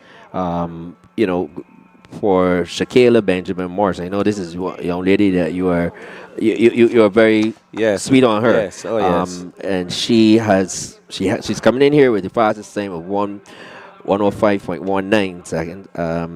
And she, you know, she's in lane 4, and on her inside is Omora Aline of St. Bernard's, also fresh legs. But Janaya Aline, on her outside of Shakayla's outside, she's in lane 5 from St. George Lions. She ran the 600 meters earlier. Yes. And I mean, it's hard, but I guess it's all competition. But I would like to see a fresh Janaya Aline against a fresh Benjamin Morris. I would really like to see that. Janaya Aline, she took out that 600. She did all the majority of the running on her own, and she was very strong. She led from pillar to post, and you know, I would love to see her going here for in the 400 with a fresh set of legs. Well, we can just wait in the start. We don't see anyone here for. We don't see the young lady from out in lane 8, so maybe they're waiting her. There's a real possibility. But thus far we have. Okay, so they're now acknowledging. Okay. So lane 7 is Lahel Innes of Philippi Turner Hall, moving up there. Rosalie O'Neill of West Terrace in lane 6. There she goes. In lane 5, Janaya Aline from the St. George Lions. She's the 600-meter champion, looking to add the 4 to her belt. There goes Shakayla Benjamin Morris of Blackman and Gollop. She'll be running out of lane 4. She has the fastest time, 1:05.19. Omora Aline in lane 3 from St. Bernard's. And in lane 2, Sahara Seal of Hildeskeen. In lane 1, Kimaria Allen Farrell of Shirley Chisholm. So we have a non-starter. Yeah. Samara Griffith of Ada Costa. So they're on the starters' orders, getting ready to go here. The first final 400 meters on the 13 girls.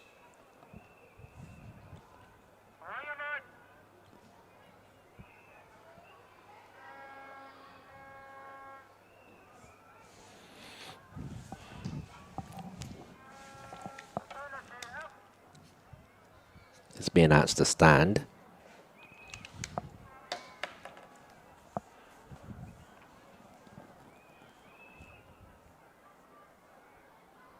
Just when you see, the spectators are, at the edge of their seats and they're enjoying themselves. But when it comes to the start of the races, you should have some silence.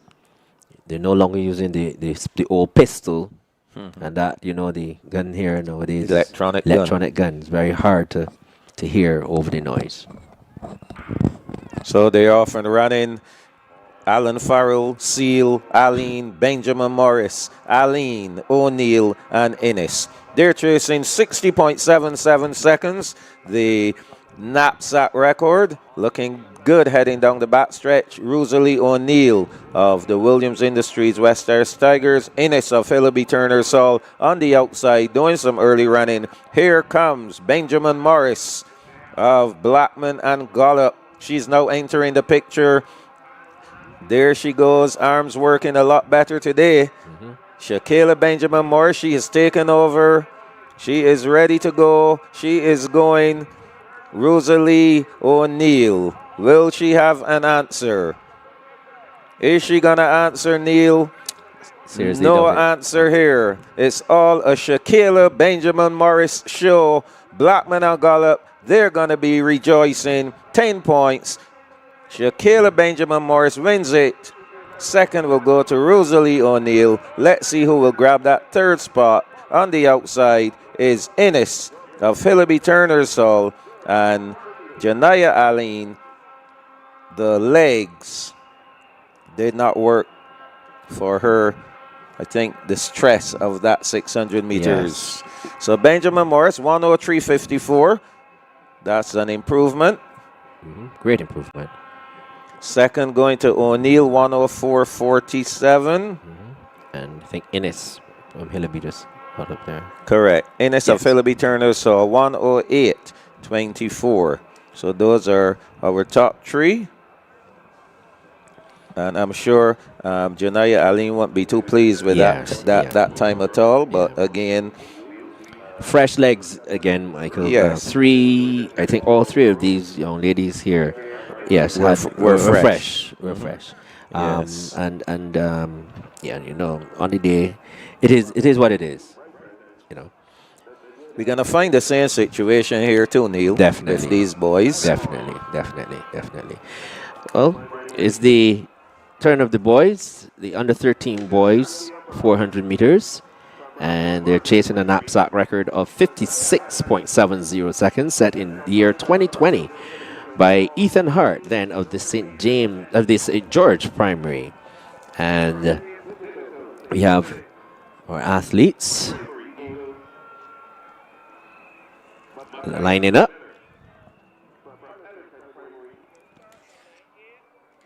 Just getting ready to acknowledge their names.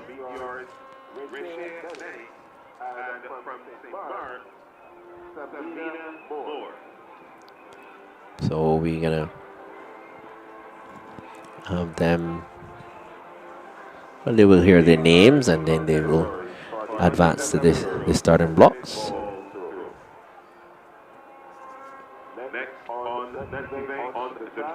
That is on the screen. That is Matthew Augustine, but he's just waiting to hear his name, and then he will go to his starting position.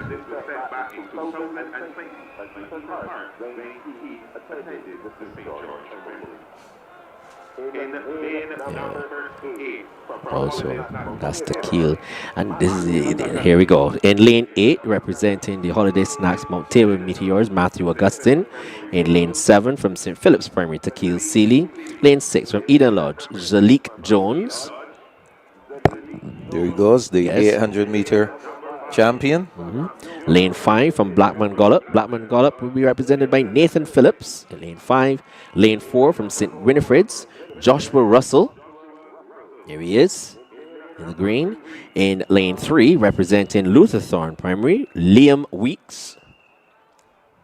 He's in lane 3. That's in the blue.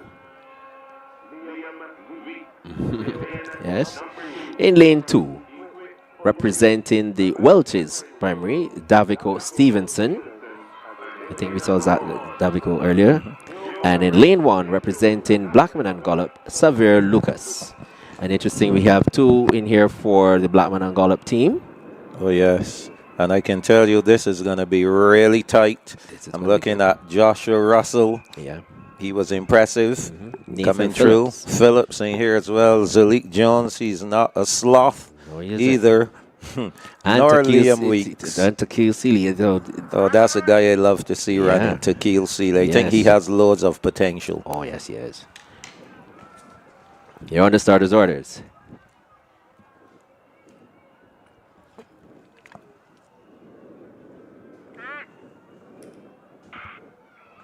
And they're off to a good, clean start. Lucas, Stevenson, Weeks, Russell, Phillips, Jones, Seeley, and Augustine. And so far, it doesn't look as though anyone has really made up any stagger. It looks pretty even at this moment. Joshua Russell, if anything, he's the one who's making up some ground on Nathan Phillips. Those long strides. There he is. He looks as though he is already in the lead. That is Joshua Russell of St. Winifred's making up all the ground. And he should be in the lead. Nathan Phillips now setting down for the drive. And it's all Joshua Russell. Here comes Phillips now to throw down the challenge with 100 meters to go. And it is Joshua Russell. Here comes Nathan Phillips. But look at Russell go. Russell pushing on. Here comes Phillips with a determined run. They're coming up to the wire. Russell and, very tight. Wow. Joshua Russell and Nathan Phillips. Wow, that Michael, was they've tight. gone under 1 minute here. Yes, that's lovely. 2 lads under 60 seconds. Impressive. That was close. Very, very tight there. We'll leave that one to the photo finish. Wow. And Russell, it seems as though Russell got home.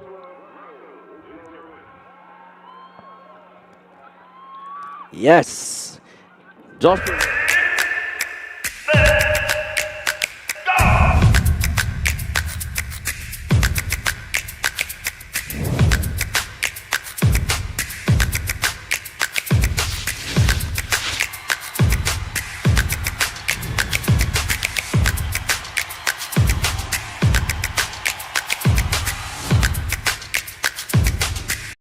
The finish here.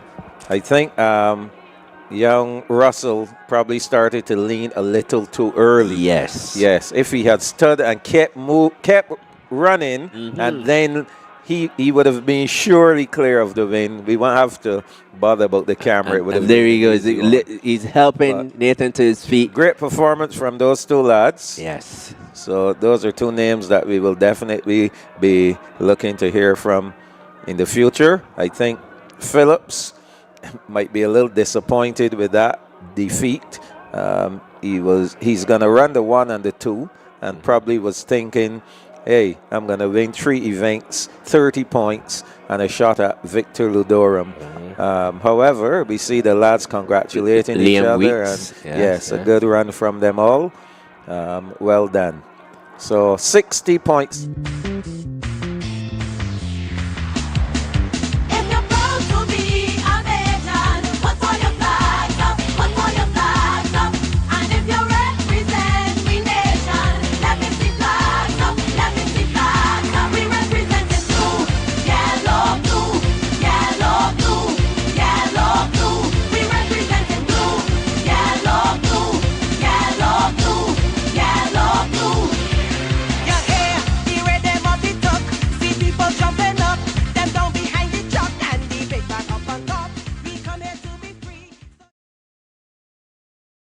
11 girls and boys. They'll be going 300 meters, Neil.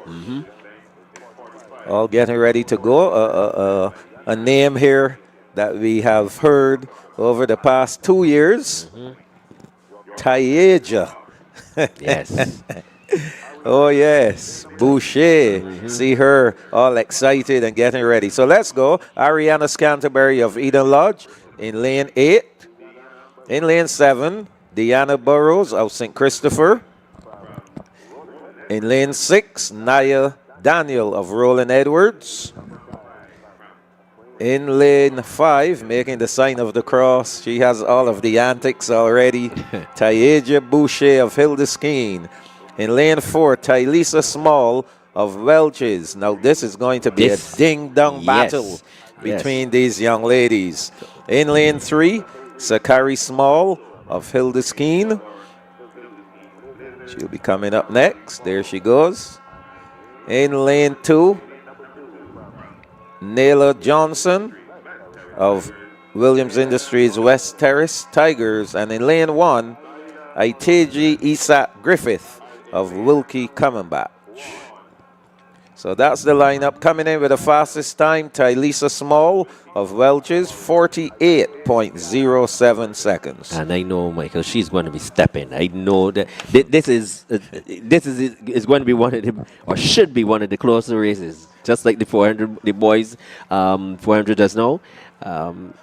They're chasing a knapsack record of 45.48 seconds. Leanna Green of Wilkie Commonbatch set that mark in 2020.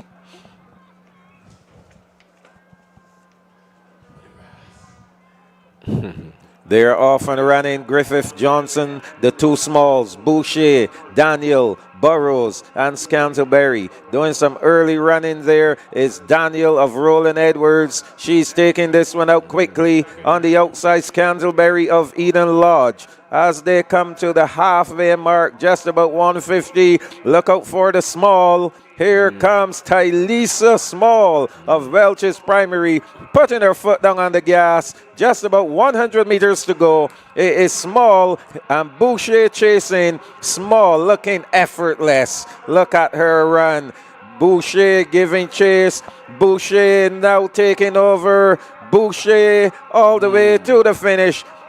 Boucher is going to win it. Small will finish in second position. Oh, look at that flash time, Michael. 46.66 seconds goes to Tayeja Boucher. What a time. Michael, she really improved on that time. 46.82 for Small. All two athletes demolishing the marks they set in the semifinals. 46 point and 48.59 for Naya Daniel. She will finish up in the bronze medal position. Well, let's take a look at that replay, Michael, because with us about 100 meters ago, we thought that it was the Tylisa Small show. But hey, you know what they said. Class. The class act here from the Hildeskeen team. Tayeja Boucher. Here we go. They came off the bend. Small is in front. But it took a lot. And here, she had a little stumble here. Or we didn't see it there. But she just lost her form a bit. And there goes Boucher to seal the deal. What else says, I did not see the acceleration that I expected from Small. Although Small led coming off the turn, and let's say the 80 meters to go, Small was in the lead, but I didn't see that acceleration. Yes. Her legs still maintain, a pretty normal flow. I expected to see a quicker turnover from her, and I think that's something that the coaches will need to work on with her. That finish, a stronger finish. Stronger finish. Yes. Well, we're moving on now to the boys, the 300 meters. And out in lane 8, representing St. Bernard's, Akash Jones. Lane 7, representing West Terrace Primary, Zarbroom Webster. We saw him a bit earlier. Lane 6, your guy, Michael, representing the Charles F. Broom Primary, Liam Howard Niles. In lane 5, also representing Charles F. Broom, Teelan Yard. Lane 4, from Reynolds Weeks Primary, Nathaniel Whitaker. Lane 3, representing the Holiday Snacks Mount Tabor Meteors, Nathan Augustine. Lane 2, from Welch's Primary, Kairos Lord St. Hill. And in lane 1, representing Bailey's Primary, Zakai Curtin. They're chasing the knapsack record of 43.34 seconds, set in 2019, then by Zachary Wall of St. George Primary. It's the under 11 boys, 300 meters. Two Charles F. Brooms athletes going in here with an opportunity to get double points. No Blackman or Gollop. One from West Terrace. Remember Zarbrun Webster, he has already competed in the 800. So the legs, see how strong those legs are. Yeah, how strong he is. Coming in here with the fastest time was Nathaniel Whitaker, 46.02 seconds. He's representing Reynold Weeks. Yes.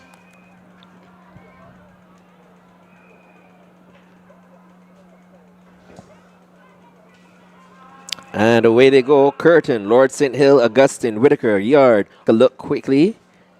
Something. Was it a call back? Was it a recall due to the field? Someone, or it was a technical. Well, we'll see the replay. You know. Remember any movement after set? I don't know if you saw it. What did you see? Well, it looked pretty close to me, but the guy lane 4. Lane Okay. 7.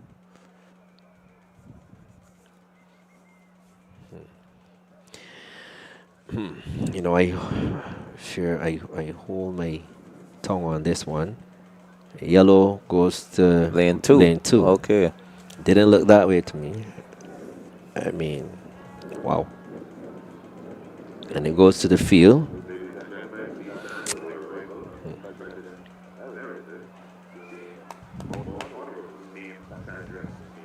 So they'll try again.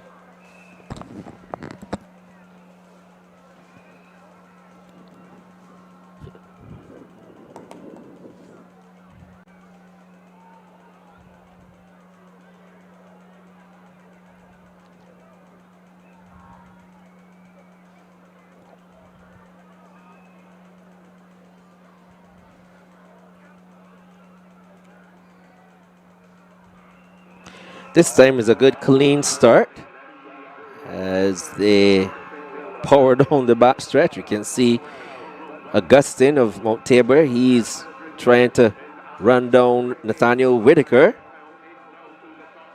as they race with just about 200 meters to go. And it looks like Thielen Yard of Charles F. Broome. Augustine is running his heart out as they spin off the bend. Here comes Whitaker of Reynold Weeks down between them, and it is a ding-dong battle. Liam Howard Niles is also in contention, but it is Nathaniel Whitaker, very strong. Howard Niles trying to hold him off, but he wouldn't do it. It is Nathaniel Whitaker of Reynold Weeks victorious in a beautiful time of 45.06 seconds. Oh, yes, a great performance. And Neil, you and I, we watched this young man in the preliminaries, in the zone meet. We saw him in the semis. And although he's down on the ground now, I'm sure he will be up. The replay of that, a really good start for him. Of course, we figured that Liam Howard Niles would be in the story. But watch how this young man came from way back and powered through. Powered through there. Yes, and what I like about him, he maintains his form. He is not phased, and he.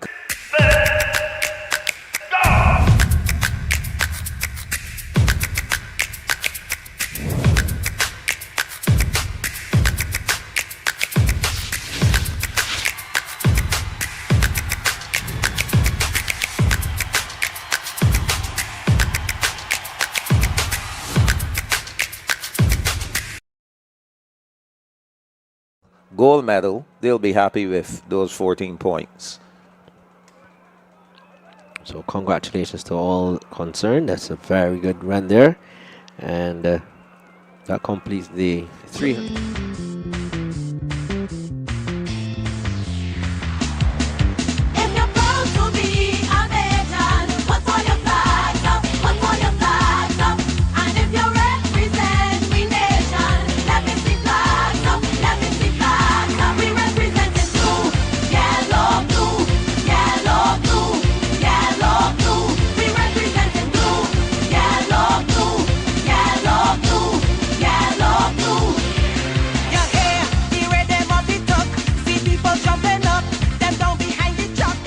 Bailey's 2 points. On 3 points, St. Bernard's, St. Luke's Brighton, and Hildeskeen. On 4 points, Selah Primary and All Saints. 5 points, Lawrence T. Gay. On 6 points, St. Lawrence Primary, Welch's Primary, Wilkie Comabat, St. Albans, Eden Lodge. On 7 points, Shirley Chisholm. Remember, these are the girls' points. On 8 points, Westbury, Hillaby Turner's Hall, Bay Primary, and Good Shepherd. Tied for 9th, Wills Primary and St. Jude's, 10 points. 8th, St. Christopher, 11 points. In 7th, Wesley Hall, 13 points. In 6th position, St. Stephen's Primary, 16 points. In 5th position, St. George Primary, 22 points. 4th, Charles F. Broom, 25. 3rd, Blackman and Gollop, 27.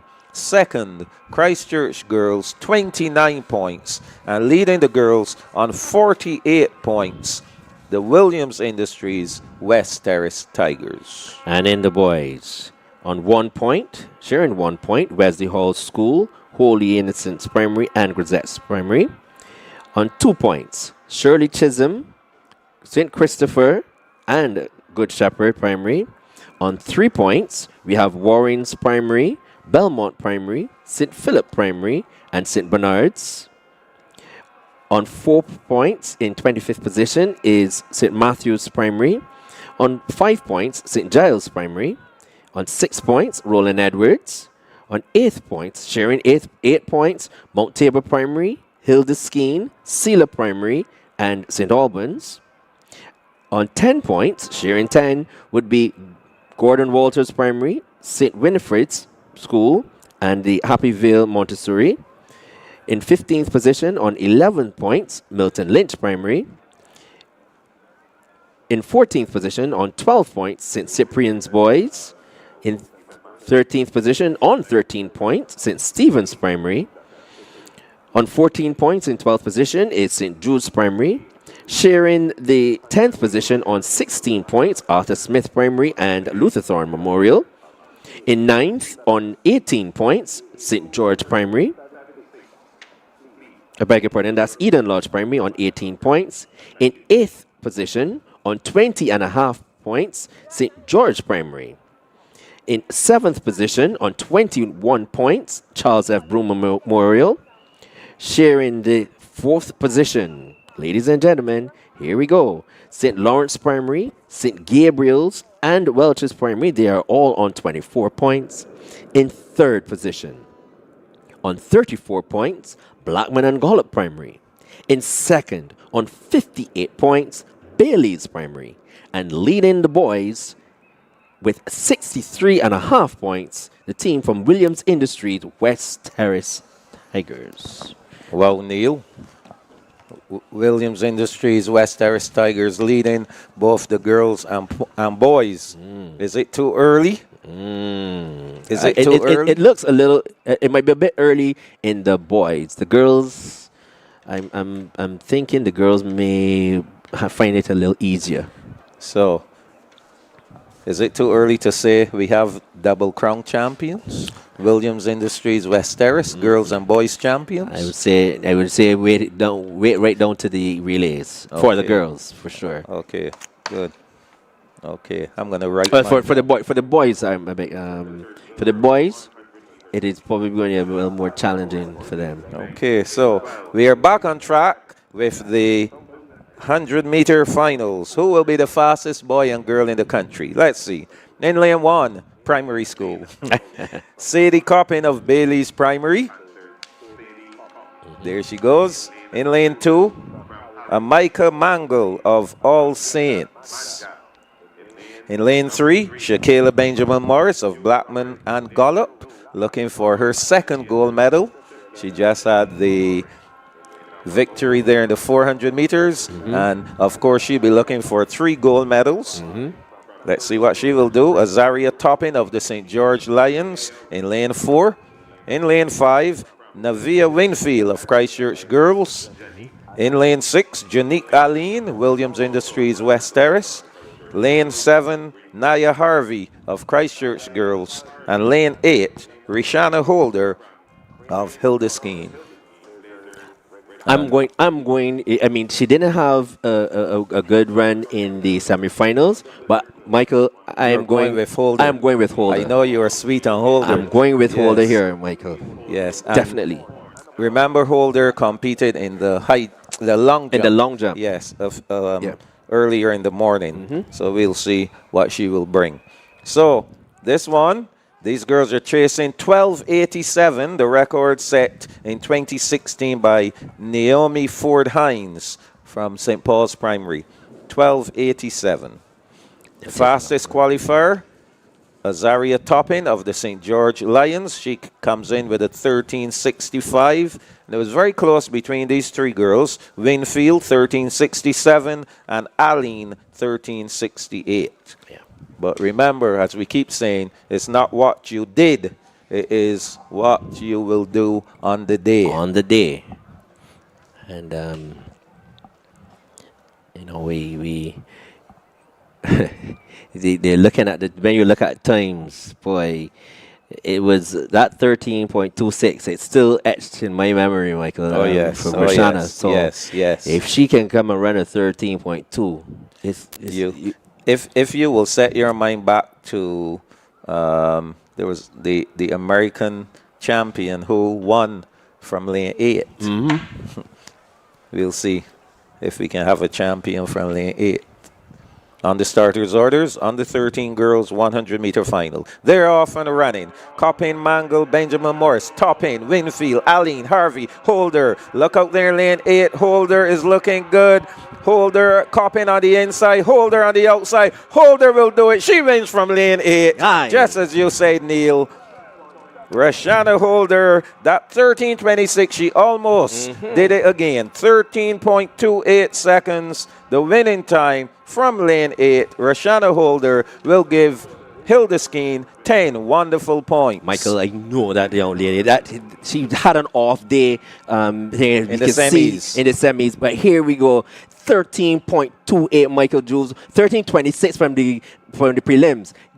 If she can replicate that time, at 13:20 something, these can't see her, and there she goes easily. Come on. The battle was on for second and third. Though. We'll leave that for the judges. We'll leave that for the judges, Michael. We have a clear winner. Oh, yes. So Toppin, Azaria Toppin of St. George Lions, she was second, 13:89. And again, Neil, Toppin's performance slower than what she ran in the semis. And she defeated Rashana. Yes, but as we keep saying, it's what happens on the day, how you are feeling on the day. Sometimes even the best comes in may not be totally 100% on the day, and we saw that with Rashana the day of the semis. But she surely has made up for it here with a victory, 13.28. A great performance from her. Yes. And Toppin, 13.89. And we're just waiting to see who picked up the bronze medal. Winfield. So they've changed it. Okay. Winfield Got the 13.88. Yes, she ran second. It was very close there for the second and third, though. Very close. Very tight. We don't see the photo finish. What? So great performance. Our gold medalist and our top, I will have to say she's the fastest. Under 13 girl and the fastest girl. Yes. In primary school. In primary school. That has competed, because there might be some faster than her that we haven't seen. Yeah. Not everybody wants to come out and compete. Some hide away, but they may have talent. And we see that from BSAC going into the thing. That looks like Small there. It looks like Talicia Small. Coming fresh out off the 100 meters. Yes. So some of these athletes doing multiple events. Yes. And this is one of the Johnson twin, Naila and Ava, I think. They're from West Terrace. Yes. Yeah. So a great performance there from Rishana Holder, stamping her authority as the fastest primary school girl in the country, 13.28 seconds. Want to say good afternoon to Mr. McDonald Fingal, chairman of the National Sports Council. He is on the ground. Yes. And on the ground. Watching on the Yes, ground. on the ground. Yeah. Yes, Not underground. yeah. On, On the, the ground. I was just trying to make sure you said it clearly. Taking in the action. Mhm. You know, Mac Fingal was my coach at He the coached lodge you? school. He coached you. He was my coach at the lodge school. Yes. He doesn't look that old, Michael. I mean, you're kind of aging the gentleman, and I know that Mr. Fingal, when you see him, he looks very young and sprightly. So I don't know what you're trying to do to him. I am not trying to do anything. I'm just stating a That fact. he was your coach. He was my coach at the lodge school. Okay, you were my You- well, you would have been. you understand then? Yes, it's fun. So- Yes, Mr. Fingal, and he was my brother's coach. He produced some good stock from the lodge school. But of course. Yes, and I know my brother, for example, he believes in Mr. Fingal, even though to his coaching, my brother's coaching, his coaching style. coaching style. Yes. I can see that. So he left a very indelible mark. But I made a comment recently. I saw someone had a Facebook post. They had a photo with a teacher they ran into, and I quoted that, teachers and coaches, they leave an indelible mark on you. They mentor you well. Yes. They teach you so much. Yes. So Life. people sometimes don't remember who taught them math or English or physics, but they remember the coach. The coach. Yeah. They always remember the person who coached them, and right through. Yeah, but you see, from the with, start. with the coaches, you guys get very personal with them. Yes. You get into their space, and I think the athletes get, they're more vulnerable, if you want to call it that. They say, well, look, coach, I'm trusting you. I think it's more of a trust thing. And when the coach will then turn and say, well, look, I trust you to do your best. Yes. That and I mean, coaches. I go back to same Matt Fingal, yourself, Harcourt Racing, Orlando Green, and Hines from Pedro. CP, Pedro Hines. Yes. That was a generation of coaches who pulled the best out of athletes. I know you guys pulled the best out of us, and from that, we can say we learnt life lessons. Yes. Yeah, And I'm even though sure- you were down, get back up. I know you guys have your fighting back. I remember that in the 80s. I remember that. And And I Common think- Marians, the up and on. We Yeah. lived that. What I think is,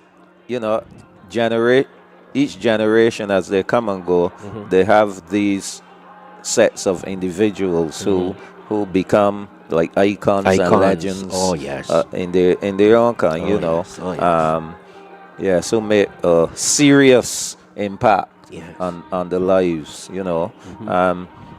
College sports. When you think about college sports,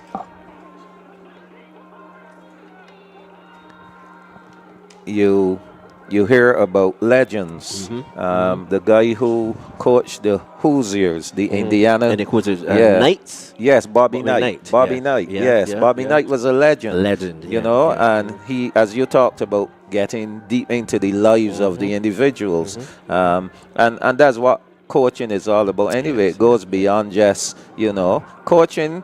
To me, coaching is making a guy, that the guy may not be able to do this or do that, but you make him believe Yes. that he is capable of doing it.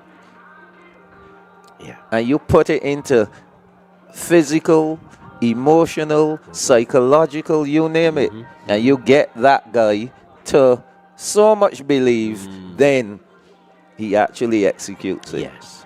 And that's the Yes. thing.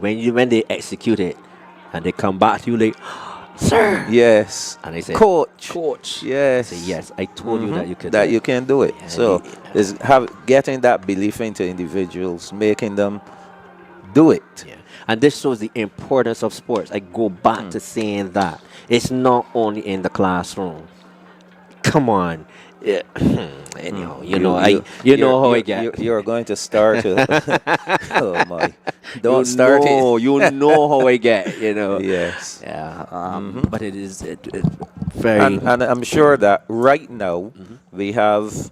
You spoke about the primary school. A guy like Harmon, for example. Harmon is one such individual. And I'm sure there are many others out there who, are in the line of coaching, whether it be basketball, road tennis, whatever, and they're impacting lives. Yes. And making a lot of difference. And they're shaping those lives, as you said. And especially in a time now where we need young men and young women to be mentored. Yes. Sports is an avenue. Let's let these children understand that sports is an avenue. And many lives have been changed. Yes. You see the camaraderie on the field itself. When they, from very young, if we can continue to do that, well, come on, man. Can do a lot. Can do a lot.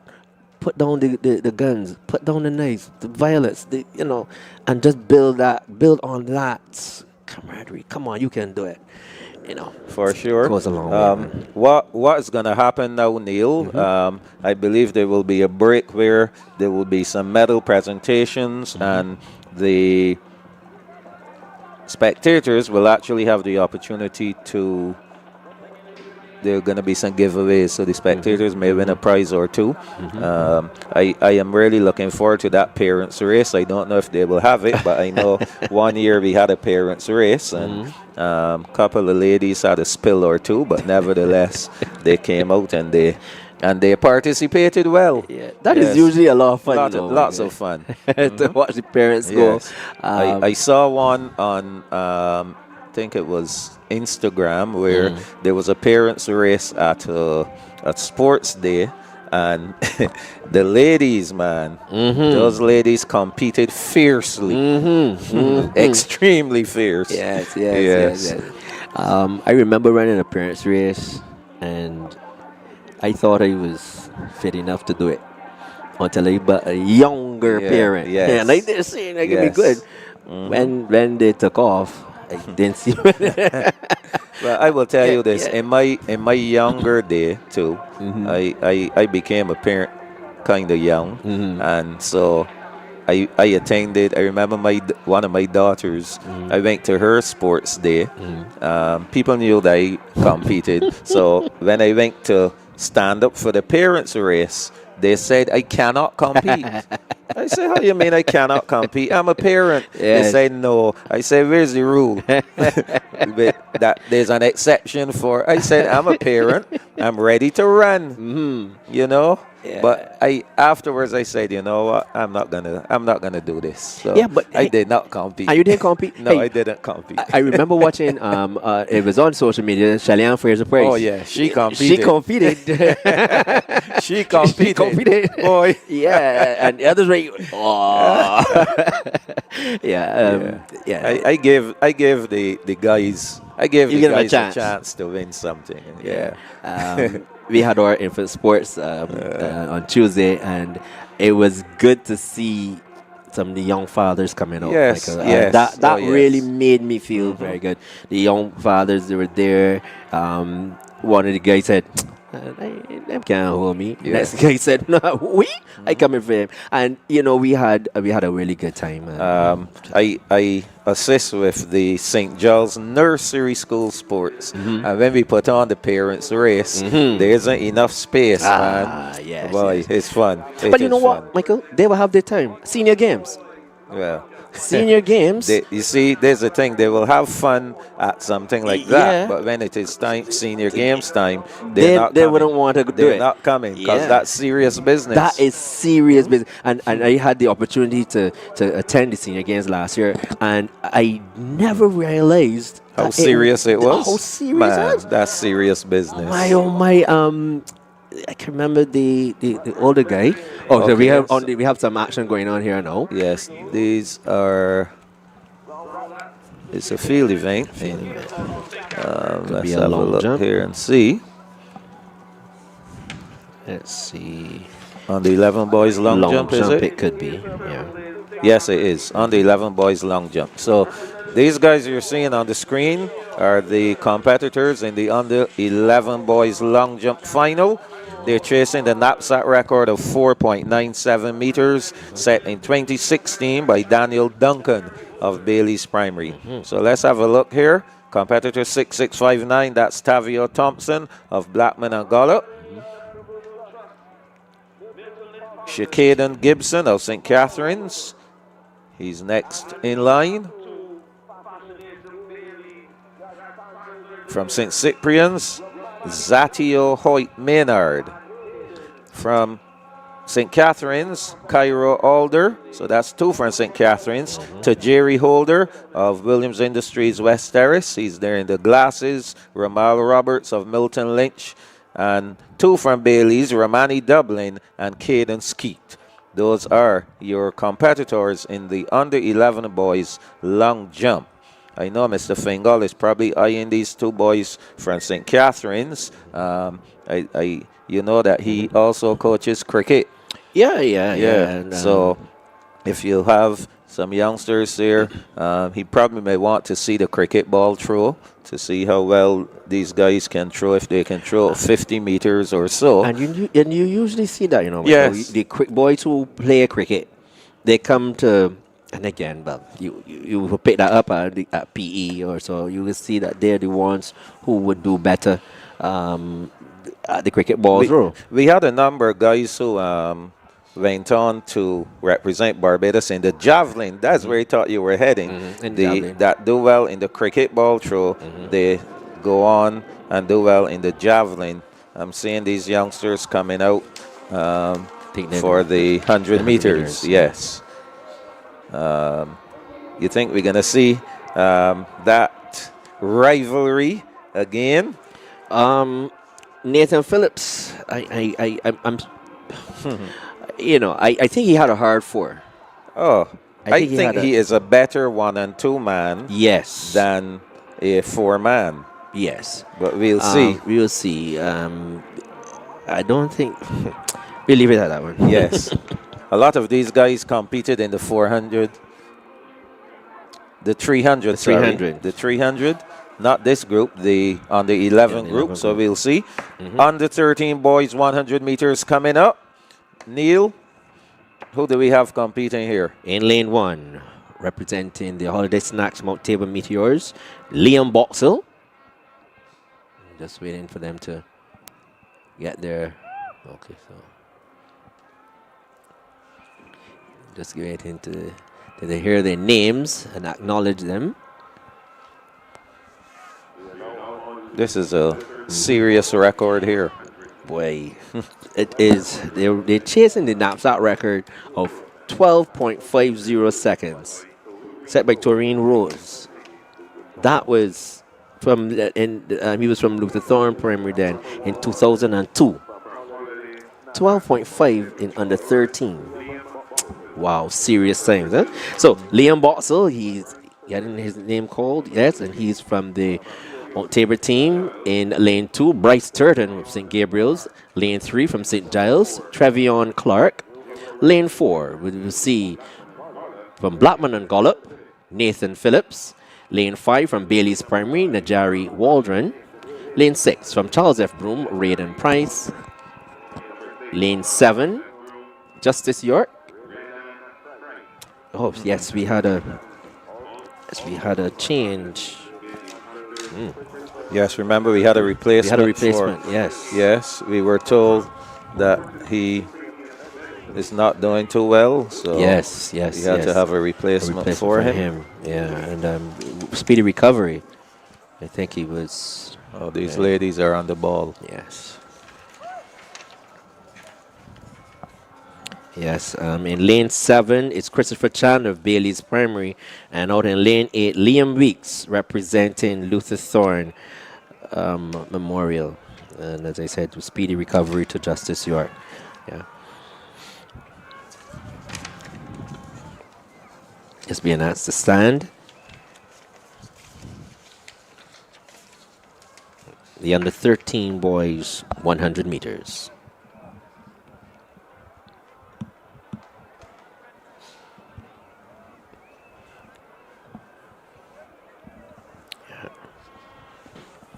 see a bit of frustration on some of their faces.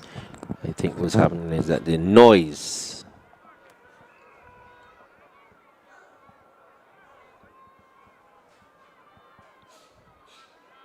And away they go. There's a good clean start. Botsell, Turton, Clark, Phillips, Waldron, Price, Chandler, and Weeks. They're coming down the stretch. Phillips is in the lead. Phillips leaning at the wire. Nathan Phillips. Was close there. The Very lad tight. from Charles F. Broome, it looks like, was gunning him down. Nathan Phillips, he got Price. home. 13.21 seconds. That was a very good run. Let's take a look at the replay here, Michael. Look at the lad in lane 6 from Charles F. Broome. He was putting up a really, really good fight there, finishing up in second Also, position. Botsell from Mount Tabor Primary was pretty tight there. 13.28. Yes. So Price gets the silver. 13.28 seconds. And picking up the bronze medal in 13.34 seconds, Liam Botsell of the Holiday Snacks Mount Tabor Meteor. Yes. So that's picking up some points for Mount Tabor For Primary. sure. So Charles F. Broome getting some points in this one as well. They're challenging, really challenging for this championship. They're giving West Terrace a run in the boys category. Getting ready for the under 11 girls. They're coming up next. The record for this event, 13.45 seconds, set in 2011 by Rhea Hoyt of Westbury Primary. So under 11 girls should be very keenly contested here as well. Some of these have gone already in the 300 meters. See how their legs will hold up for this one. I see a fresh person in here. We'll see how she will fare in this field.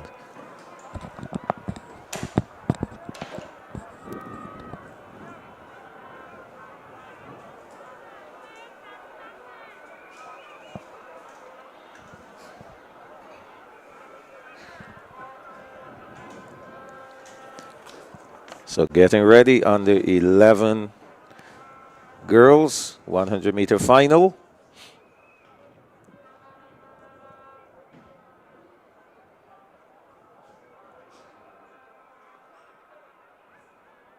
.45, the NAPSACbb record.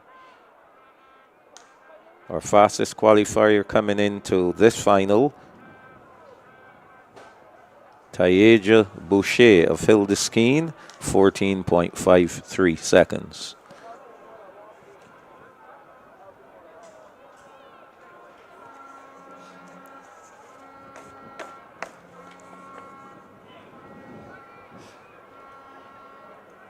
A crowded Usain Bolt Sports Complex, lots of support from the students, lots of support from parents, guardians, friends and family.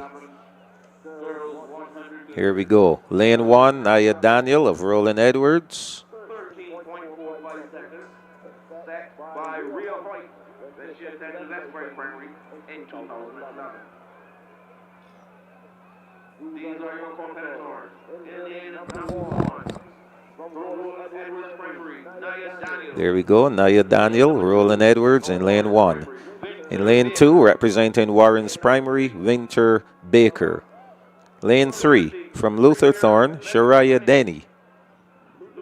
In lane 4, from Hildeskeen, Tayeja Boucher comes in with the fastest time of 14.53 seconds. In lane 5, representing Roland Edwards, Diamond Kelman. In lane 6, from the St. George Lions, Jalea Ford. In lane 7, representing Holy Innocents, Saraya Maynard. And in lane 8, Sakari Small of Hildeskeen. Yes, Michael. And You think we'll see another Hilda Scheme winning from lane 8, Neil? Wouldn't that be something? Well, yes, and she has to get get over her teammate who's in lane 4, Boucher and Diamond Kelman. Yes. Yeah.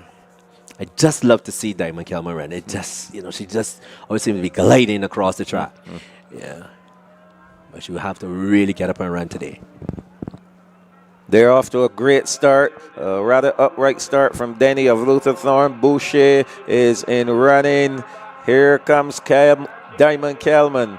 But Boucher with a slight advantage. Oh, no, she's beaten on the line. Diamond will win it. Diamond Kelman. Oh. Winning it on the line. And Neil, we saw this earlier where the lean, too early a lean can cost you the race. Yes. So we're going to watch it good. Diamond Kelman keeping those arms working, legs working. And I think at this stage, look at the lean.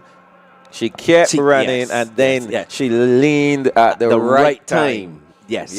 Timed it to perfection. And remember, we were talking about the lad from St. Winifred's. It would have been an easier win for him. Yes. So 14.19 for Diamond Kelman. 14.20 for Tayeja Boucher.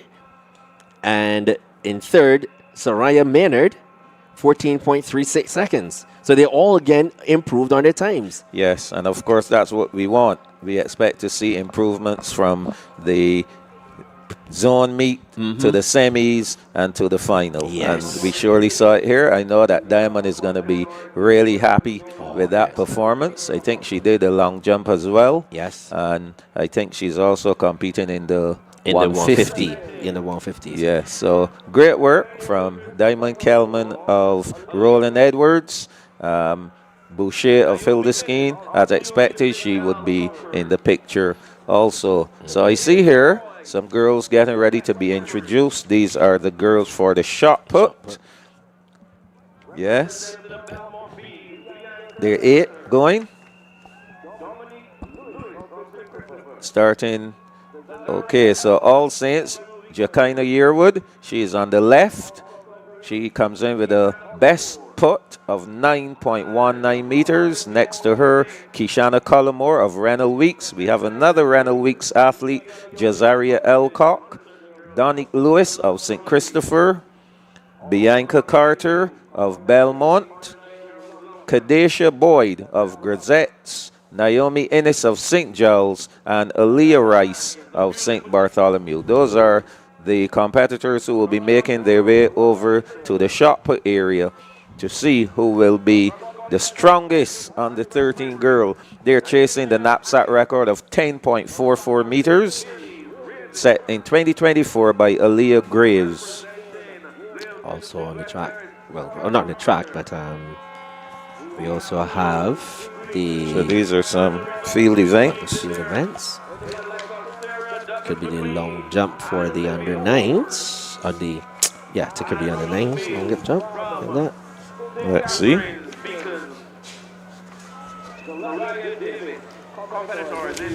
Just want to make sure we have the right thing here.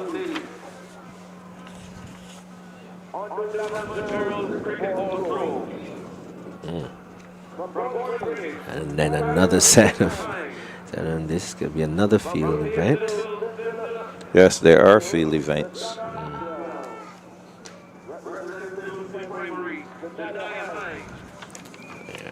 So we just get our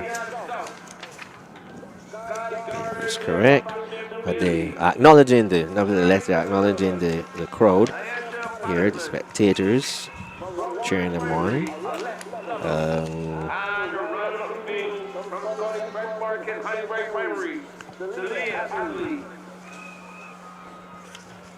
Yes. Right. So we will get them. We will get them while they are in their. As long as the event has started, but on the track, we will now have the. This is the under 11 boys. We have the track events for sure. We just work out the field events, and we will get that sorted out. In the going here, They're chasing a time of 12.90 seconds set by Raheem Tate Best in 2011. And he was then representing the St. Martin's Mangrove team. Yes, Tate Remember Best Tate was, Best? of course, a household name. He went on to secure a track and field scholarship, represented Barbados in the 4x400 meter relay recently, a few years ago. Outstanding guy, all the way through from NAPSACbb. And here we go. In lane 1, we're seeing from Hildeskeen, Jamari Hines. Lane 2, Shakeem Shepherd Wood of Eden Lodge Primary. Lane 3 from Blackman and Gollop, Amari Lane. Lane 4, we saw him a little earlier in the 300 meters, representing Reynold Weeks, Nathaniel Whitaker. Lane 5, Shamari Gittins of St. Bernard's. Lane 6, this is your guy here again, Michael, from Charles F. Broome Primary, Liam Howard Niles. Lane 7, representing St. Paul's, Kaylee Stewart. And out in lane 8, from West Terrace Primary, Roger Barrow. The boys, under 11, 100 meters. Just waiting for them to be settled. They are on the starters' orders.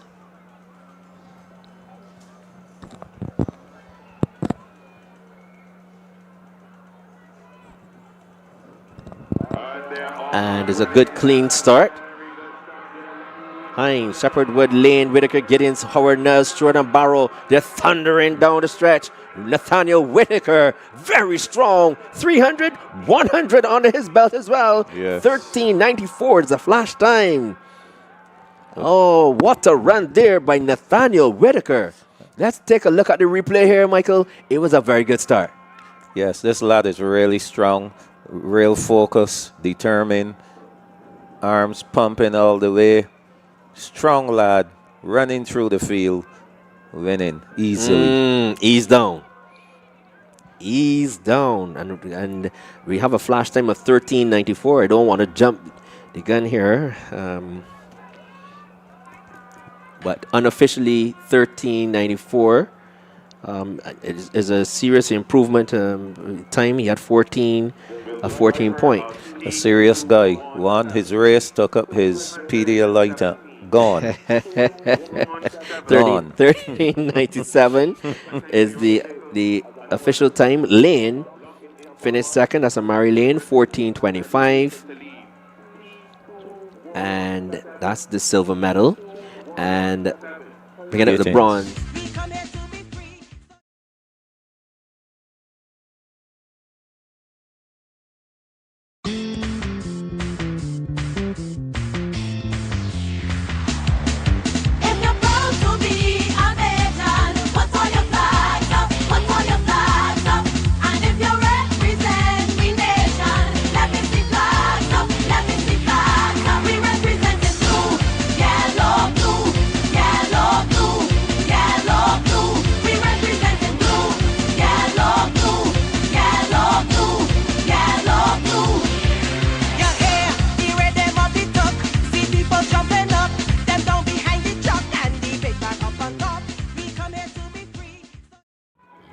So Reynold Weeks gains another 10.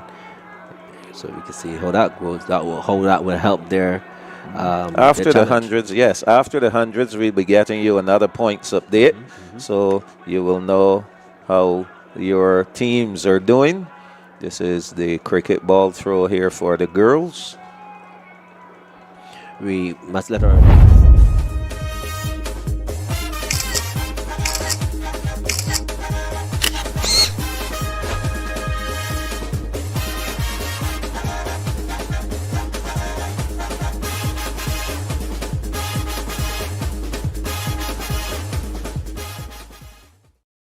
you know, as we said, NAPSACbb is a developmental developmental championship, and yes, you know, we respect. Yes. Respect. Yes, yes, yes. Every time. Every time. Every time. So these young ladies here in the cricket ball, under 11 girls, chasing the knapsack record of 46.07 meters, established in 2019 by Ebony Brathwaite of Hilltop. Remember Ebony. 46.07 meters. That was a serious throw. Yeah. So that's Thalia Atherley of Hinesbury, just completing her throw, and she comes in with a best throw of 34.30 meters. Also in the competition, we have Kara Bishop Hines of Gordon Greenwich, Roshana Atwell of St. Philip's Primary, Janaya Hines of St. Lucie, Tian Stout of Bay Primary.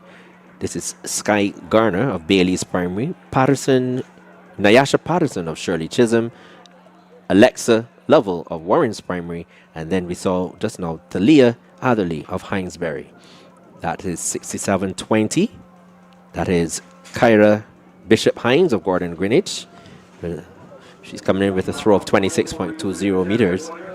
And she will have a bit to do. Yeah, to cover here. This is the young lady from St. Philip's Primary, Roshana Atwell. It's a legal throw. You know, you see the white flag going up. So we can look forward, at least to make a plea to ask for the board, well, the display board. The chairman of the board is here talking about boards, no pun intended. We just mentioned the fact that it would be good to have some display boards available so that the spectators can have an idea of the throws, the jumps, keep track. Yes, I think that would be very handy. Imagine NAPSACB being the trendsetters. No, they do have BSAC, don't they? They don't have BSAC. No, they don't have them. For some reason, I'm casting my mind back in the days. I will be fair. When it was a stadium. Yes, when sports was held at the National Stadium, there were some display boards. I can remember available. That. Yes. Since the latter days of the stadium, the display boards began to, wear and tear and what's not. They disappeared, but I think, I believe all of that equipment will come with the new stadium. Yeah, for sure. Yes, display boards, the works. Yeah. I'm trusting that they will have a very nice facility for the announcers as well. Yes. You leave that one alone. Yeah. Well, as I say, the chairman of the board is here, so he might be able to share. That was a nice looking. Very nice looking throw. Yes. From Warren's Primary. That's Alexa Lovell. Yes. Yeah. We have some points. Let's start with the girls' points. You can continue to watch the young ladies throwing. St. Bartholomew, Hinesbury, and St. Philip, they're on 1 point. 2 points. Mount Tabor and Warrens, 3 points. Ellerton, Luther Thorne, and St. Bernard's on 4 points is Selah Primary. 3 schools have 5 points. Lawrence Tigay, All Saints, and St. Margaret's. 2 schools on 6 points. St. Albans and St. Lawrence. 3 schools on 7 points. Bailey's, Holy Innocents, and Shirley Chisholm. Quite a number of schools on 8 points. Those schools are Good Shepherd, Eden Lodge, Belmont, Westbury, Bay Primary, all with 8 points. 2 schools on 9 points. Wilkie Cumberbatch and St. Luke's Brighton. Remember, these are the points for the girls so far. Tied for 13th position on 10 points, Wills Primary, St. Jude's, and St. Mark's. 2 schools tied for 11th on 12 points, St. Christopher and Hillaby Turner's Hall. In 10th place in the girls so far, Wesley Hall, 13 points. In 9th, Welch's Primary, 14 points. In 8th, St. Stephen's Primary, 16 points. 7th, Roland Edwards, 20 points. 6th, Charles F. Broome, 25 points. 5th, Blackman and Gollop, 29 points. St. George Primary are in 4th position in the girls so far. with 33 points. Third, Hilda Skeen, 37 points. Second in the girls, Christchurch Girls on 41 points. And leading the girls with 55 points, Williams Industries West Terrace Tigers. And in the boys, sharing 1 point, Wesley Hall School, Holy Innocents, and Grisex Primary. We have 3 schools then on 2 points. Will be St. Christopher Primary, Shirley Chisholm Primary, and Good Shepherd Primary. And then we have 3 points. We have 3 schools again: Belmont Primary, St. Philip Primary, and Warrens Primary. Then on 4 points, we have St. Matthew's Primary. On 6 points, Roland Edwards Primary. And we have 4 schools sharing 8 points. These are Sealer Primary, St. Albans Primary, St. Bernard's, and Hilda Skeen. Then on 9 points, St. Giles Primary. On 10 points, 4 schools: Happy Vale Montessori, Reynold Weeks, Gordon Walters, and St. Winifred's. On 11 points, Milton Lynch Primary. On 12 points, St. Cyprian's Boys. Then we have on 13 points, St. Stephen's Primary. In 13th position, with 14 points, St. Jude's Primary. Then we have on 16 points, Arthur Smith Primary, and they're in 12th. In 10th position, we have 2 schools sharing the 18 points: Eden Lodge Primary and Mount Tabor Primary. In 9th position, on 19 points, Luther Thorne Memorial. In 8th position, on 19 points, on 19 points, in 9th position is Luther Thorne Memorial. In 8th position, on 20.5 points, St. George Primary. On 24 points, we have St. Lawrence Primary. They're in 7th position. In 6th position, on 26 points, St. Gabriel's Primary. In 5th position, on 27th points, would be Welch's Primary. In 4th position, on 43 points, Charles F. Broom Memorial. And then we have the top 3. On 44 points, Blackman and Gollop. Then in 2nd position, it gets really tight here. On 64.5 points, West Terrace Primary. And leading the boys with 66 points, Bailey's Primary. So it will indeed go down to the to the final races. We have the 100 meters on the track. We're also having a lot of the field events coming through. So we see Bailey's leading just there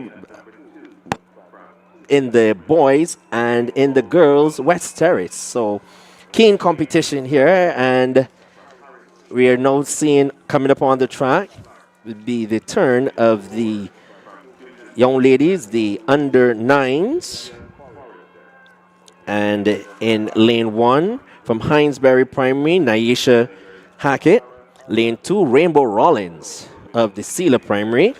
Lane 3, from All Saints Primary, Anaya Clark. Lane 4, Shalia Forrester of Wesley Hall. Lane 5, Cara Archer of West Terrace. Lane 6, Natalia Grisette Boyce, also of West Terrace. Lane 7, Malia Watson of St. George Lions. And in lane 8, representing the Christchurch girls team, Soraya Douglas McLean. The under 9 girls going 100 meters, and they're chasing a meet record of 14.60 seconds set by Annika Blackman, then of Bailey's Primary, and this was in 2011. And I am joined by none other than Mr. MacDonald Fingal. Good afternoon, sir. Afternoon. How are you doing? I am giving thanks. I'm very, very happy to see you. I'm enjoying your commentary. Keep commenting. Commenting. Thank you very much. They're on the starters' orders.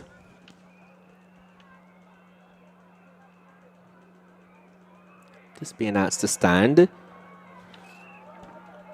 There should not be another tight battle here. Shalia Forrester, she's coming in with a time of 15.29 seconds. Also Rainbow Rollins, she's also going to be, or should be in the shakeup, as well as Cara Archer of the West Terrace team. Who is there for you? In lane 5, we have Cara Archer of the West Terrace team. She jump up just now. She about business. There they off, and they're being asked. Yes, they will recall them. Yes, she looks as though she is very focused, and they all they want to leave their best out here. Yeah. What she obviously been trained to master the psychology of the sport. But what she's doing is she's psycho people there, huh? With the jump. Yeah, sure them getting done and she jumping up. So that's sign of confidence and Yes. so not arrogance, but just confidence. Confidence. Yeah. We can see the starter. He's just given the field the warning. It was an official warning for young lady in lane 3, Anaya Clark. The entire field has been warned. Just as she means business. Cara Archer.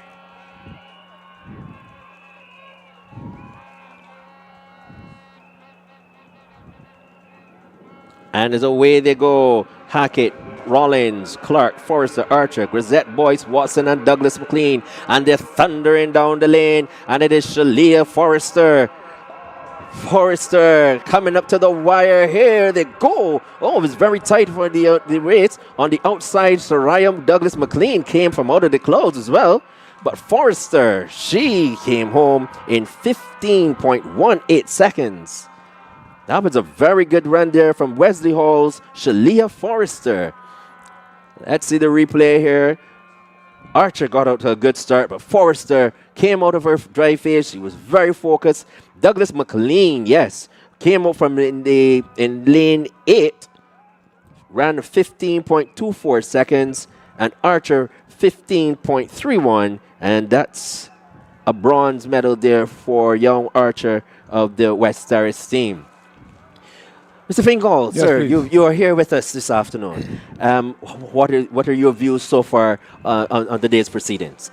Well, I'm impressed with the organization. The smoothness is running. I see that as soon as one race finishes, other people like that coming. Also, the excuse me, the order with the children, they seem very orderly. They're not running all the players, they can see that they're prepared. Yes. And that's good. And then we don't expect any injuries, because when you come in, you're trying to run a race that your body not ready for, you will get injuries. But I'm seeing that these people seem to be properly prepared. So it's a testimony of the preparation, yes, which is the teachers. And also, what we're trying to achieve that we want to get actual qualified PE teachers in all the primary schools. Because traditionally, the teachers in schools were not really qualified in PE. They would just be, a teacher that helping out. Yeah. Okay, we'll come back to your comments there quickly. On the line, there will be the under-9 boys. They're chasing that time at 13.60 seconds, set in 2002 by Lishan Grant, then of Bailey's Primary. Lane 1, Kyrie Baba, St. Stephen's Primary. Nakai Phillips goes in lane 2 for St. Albans. Lane 3, Xavier Brathwaite of Blackman and Gollop. Also representing Blackman and Gollop in lane 4, Josiah Moore. Amir Burnett goes here for Happyville Montessori. We've seen him already in the 80 meters. In lane 6, from Bailey's Primary, Austin Jones. He goes in lane 6. We also saw him a bit earlier. Lane 7 from Wesley Hall Primary, Atavio Maynard in lane 7. And in lane 8, Shamario Granham of Belmont Primary. Remember that time, they're chasing 13.60 seconds. And coming in with the fastest time of 14.53 seconds from Blackman and Gollop, Josiah Moore. That's Burnett there. Yeah, they're all... Burnett is a favorite? Burnett is, well, you could say that Josiah Moore is the favorite, and they're off and running. Bob, Phillips, Brathwaite, Moore, Burnett, Jones, Maynard, and Granham, they're coming towards the wire. Burnett and Moore, Burnett gets home. Amir Burnett does the 1-2 here for the Happyville Montessori, 14.28 seconds. Oh, I'm sure Dr. Chapman is screaming at the top of her lungs. Here we see the replay. Amir Burnett of the Happyville Montessori. He is flying down the straightaway. Focused individual he is. And there was a clear daylight there. Brathwaite ran second in the time of 14.41 seconds. And in third, Josiah Moore of Blackman and Gallup in 14.53 seconds. Oh, yes, and there we see the camaraderie. We've been speaking about it throughout the championship. The young man from Blackman and Gallup, another young man here from Bailey's Primary. Hey, you can't want it any better than that. Showing some the camaraderie throughout across the schools. They probably live next door to each other. He don't know where he go home tonight. Oh yes, indeed. And so, what the point system is? We get it. Was for in the finals the same as we had in preliminaries? Yes. The points we have. We get the points. The 10 points for a win. Second position, we get 8 points.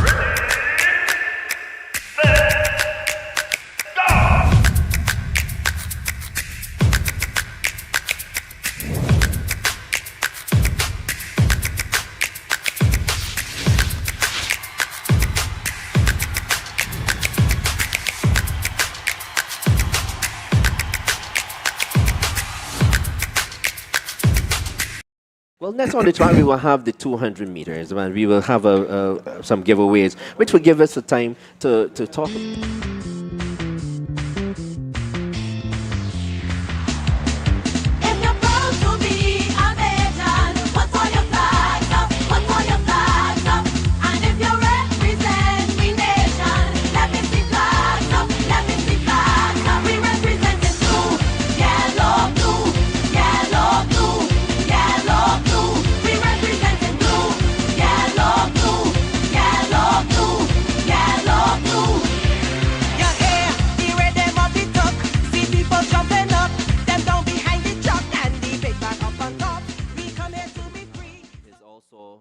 Going on at the same time. But I must say that we have seen an improvement in the performances of the athletes. So I would say, yes, the PE teachers are putting in some more work. We can all attribute it to the fact that a lot more students are going to, they are in clubs. But just piggybacking on what you are saying, the improvement comes from the PE teachers, the PE programs, and a lot has happened over the years. And you're putting measures in place. You're providing workshops and so on for the PE teachers. So that is there something that your organization, you or whatever, you would like to do more for in terms of the PE? Yeah, I guess you heard should have heard by now that the council will be closing at some point soon, and we're going to form a new entity because we'll be dissolving. There'll be no more sports council. We have a new entity coming. And that is going to, see what happened, the model that we had there, that's a NAPSACbb model. And a lot of the coaches at that time, they got the job because they used to play the sport, rather than qualify as a coach. So at that time then, of course, your knowledge is limited because you just play for what you know. And you're not blaming anyone, that's what it was. But today, we got to get, for instance, the science in the sport. We're not mastering the science yet. And you will notice that some of the other islands are really gone ahead of us in that area. So you remember that one time donkey cart was transportation. I'm serious. I got you. You see, a lot of people, everybody thought with technology, but technology happened ever since, Yeah. Donkey cart was our technology. Then a bicycle improved, that was technology. Then motorcycle coming through. So I'm saying donkey cart was transportation. I know we got something called Maserati and give me some big names there for cars. Tesla and all those. All them boys, and they got flying cars, I think. So you got a SMDM model there, dealing with what's going on. You're not, and there's a saying, if you keep doing the same thing, get the same results. So what we're going to do, we're going to make sure that our coaches are trained to that level where, because some of the coaches just understand that sport. We want you to understand every aspect of the physical education, like the muscles, the bones, and this, and also the psychology of sports. And there's this course that we want to make sure and do called kinesiology. Like when I studied, we did kinesiology, we also did biomechanics, and we did physiology exercise, and we also did anatomy and physiology. So we learned the body, and we used to even cut out rats as a part of the class, because if the rat is made just like a human being. The only difference between a rat and a human being was a rat does not have a gallbladder, right? But everything is the same. So we were able to chloroform the rats and open them up, and we was getting to understand the human body. If rats were not able to do that for us, we would have to kill a fella. You know what I mean? So you see, you got to understand. Yeah, I get that you. the world has a balance about it that's amazing. Yeah. Like, we don't like rats, really. We feel that they can give you diseases and all that. But look at the vital part that they play when it comes to understanding the human body. Mosquitoes, for instance, you find them annoying. They can give you all these fancy diseases like chikungunya and stuff like that. But, and the sing of the key, you know. But what I'm saying is that mosquitoes actually prefer larvae for freshwater fish. So there's a purpose. There's a purpose. You know. Like Mr. Jules that gone to get somebody, he has a purpose too. And I hope part of his purpose is to come back here and do this job. Well, you're doing a fantastic job. But I was sitting there admiring the ease that he does this with, you know. I don't think Bear just understand how good he is at what he does. Yeah, you know, because I appreciate it. When you do it so easily, you understand? Like just now, he was able to. When he line up, he had the 1.1 and the 2.2. You and I might talking, and all of a sudden you got the 2.3. When he said lane one was there. When you say lane one, man, you talking lane four, you know? Yeah, Michael Jules. Yeah. He is he's one of the well best. versed. He's one of the best. Yes. You know what I'm saying? And he has also gone overseas to work with these things that we did. I think you did the Bahamas, I believe. Went to Trinity. Yeah, he goes and does lectures. So if people want to get to do this job, because it's a job. You know? Yeah, a full-time job, and I can say that I was a product of Michael Jules' under his tutelage.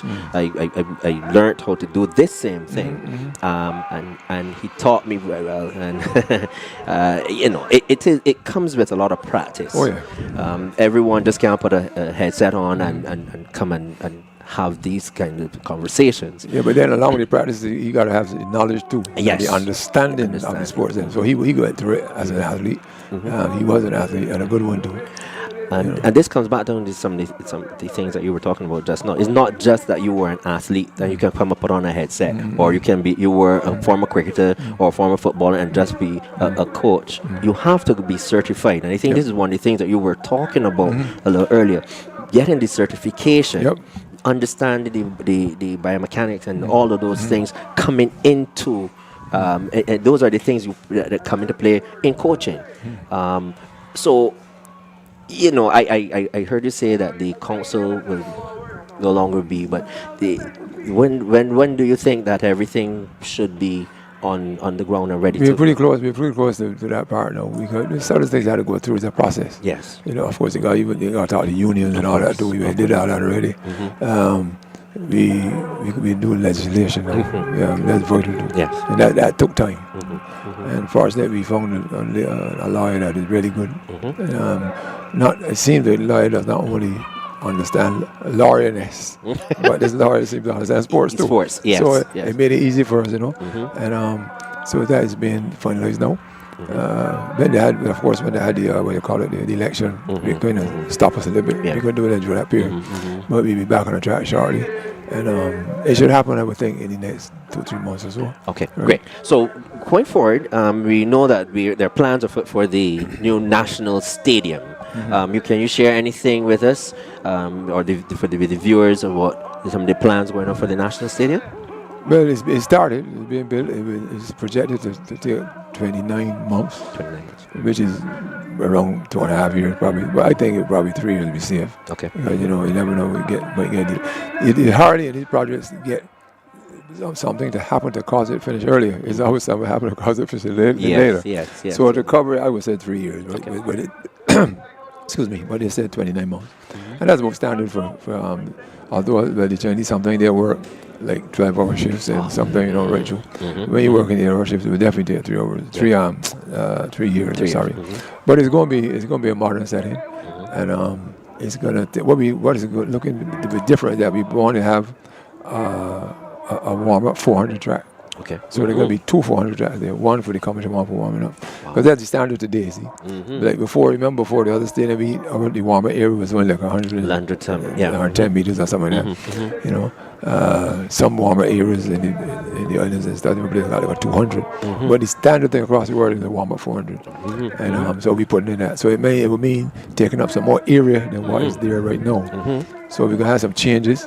We're going to create a road or two around the area. Oh, wow. You know, I'm serious because if you imagine, you know how it was. Yes, yeah. Right there, it's tight already with the road going past. They go to NCC. They got Botanical Garden across the road, and you can envision that another 400 track, like say on the other side of where the lumber company would go into the road. Right. Because that's not just the track. You got to have facilities around it too. Right. You understand?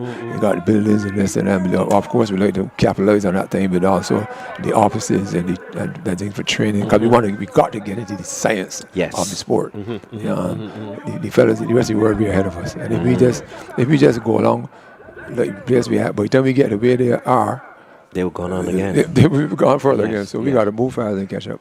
You know, we want to do it in all aspects, not just the actual corny training, but the administration, the this and the precision of everything else, and the facilities and the equipment. You know. Well, you know, I'm really glad to hear this, and I'm sure that a lot of your viewers are pleased to hear this as well. What is to come, and you're hearing it here live here at Chef Foods NAPSAC 2026.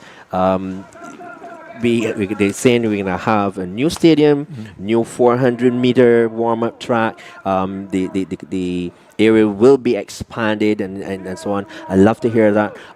You have your offices there where they can do their training, and it will take some of the pressure off of what we have here now at the Usain Bolt complex. I mean, you know, they would do this for their students, but to have it a national program. At the national stadium. This facility right now is saving us, so we got to appreciate this a lot. You know, it's kind of the way it's built. I guess with the space they had, they could do much better. But let me tell you, without this right now, we may be in trouble. You're not missing anything here. The long jump.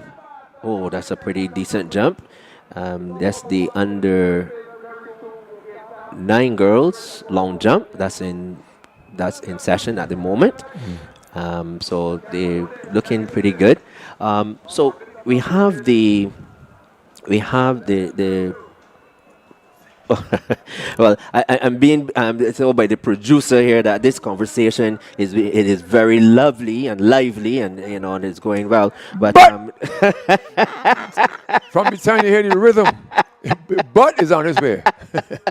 But you know, all good things must come to an end at this point. I want to thank you, Mr. Fingal. Yes, sir. Really, I'm very happy to have you here with us, and I pray that you'll continue to be a voice in athletics and sports, definitely in Barbados. I'll say this: you were missed at Gold Cup this year. Oh dear. I you know, we become so accustomed to having you there and hearing your voice. So when you don't hear it, you know, it's something changed. But again, thank you very much, and I pray that you will continue to, as I said, have that voice in sports in Barbados. Thank you very much. Thank you too, brother. And I would also like to commend both of y'all really, because I like how it's running smooth, you know. And what happens too is that the descriptions, when you can listen and feel like you can imagine it, see it more than the immediate descriptions are good. You know, because when you talk about the races, I was listening. I was watching that before on the television, and then of course I was listening to the radio too. But the radio, we were in the well. The well meaning in Parliament. Our section, the sports section, I had to listen there too. So then I had to miss that part, and then I come back and I was checking on y'all and everything on the smoke. So Brother Jude is back after being have his time off to replenish himself. and gargle. Get the throat ready. Yes. Because from now on, the tempo is going to go up. It's going to go up. Yeah, because we're getting close to the points are getting close. So Yeah. now, ladies and gentlemen, you will hear Juice talk about, hey! Thank you very much. That was the voice of Mr. McDonald Fingal, and he shared some of his expertise here with us, or viewers here at the Chef Foods Knapsack 2026, and we're always very pleased to have him here with us. I'm joined here by that voice, and he spoke highly.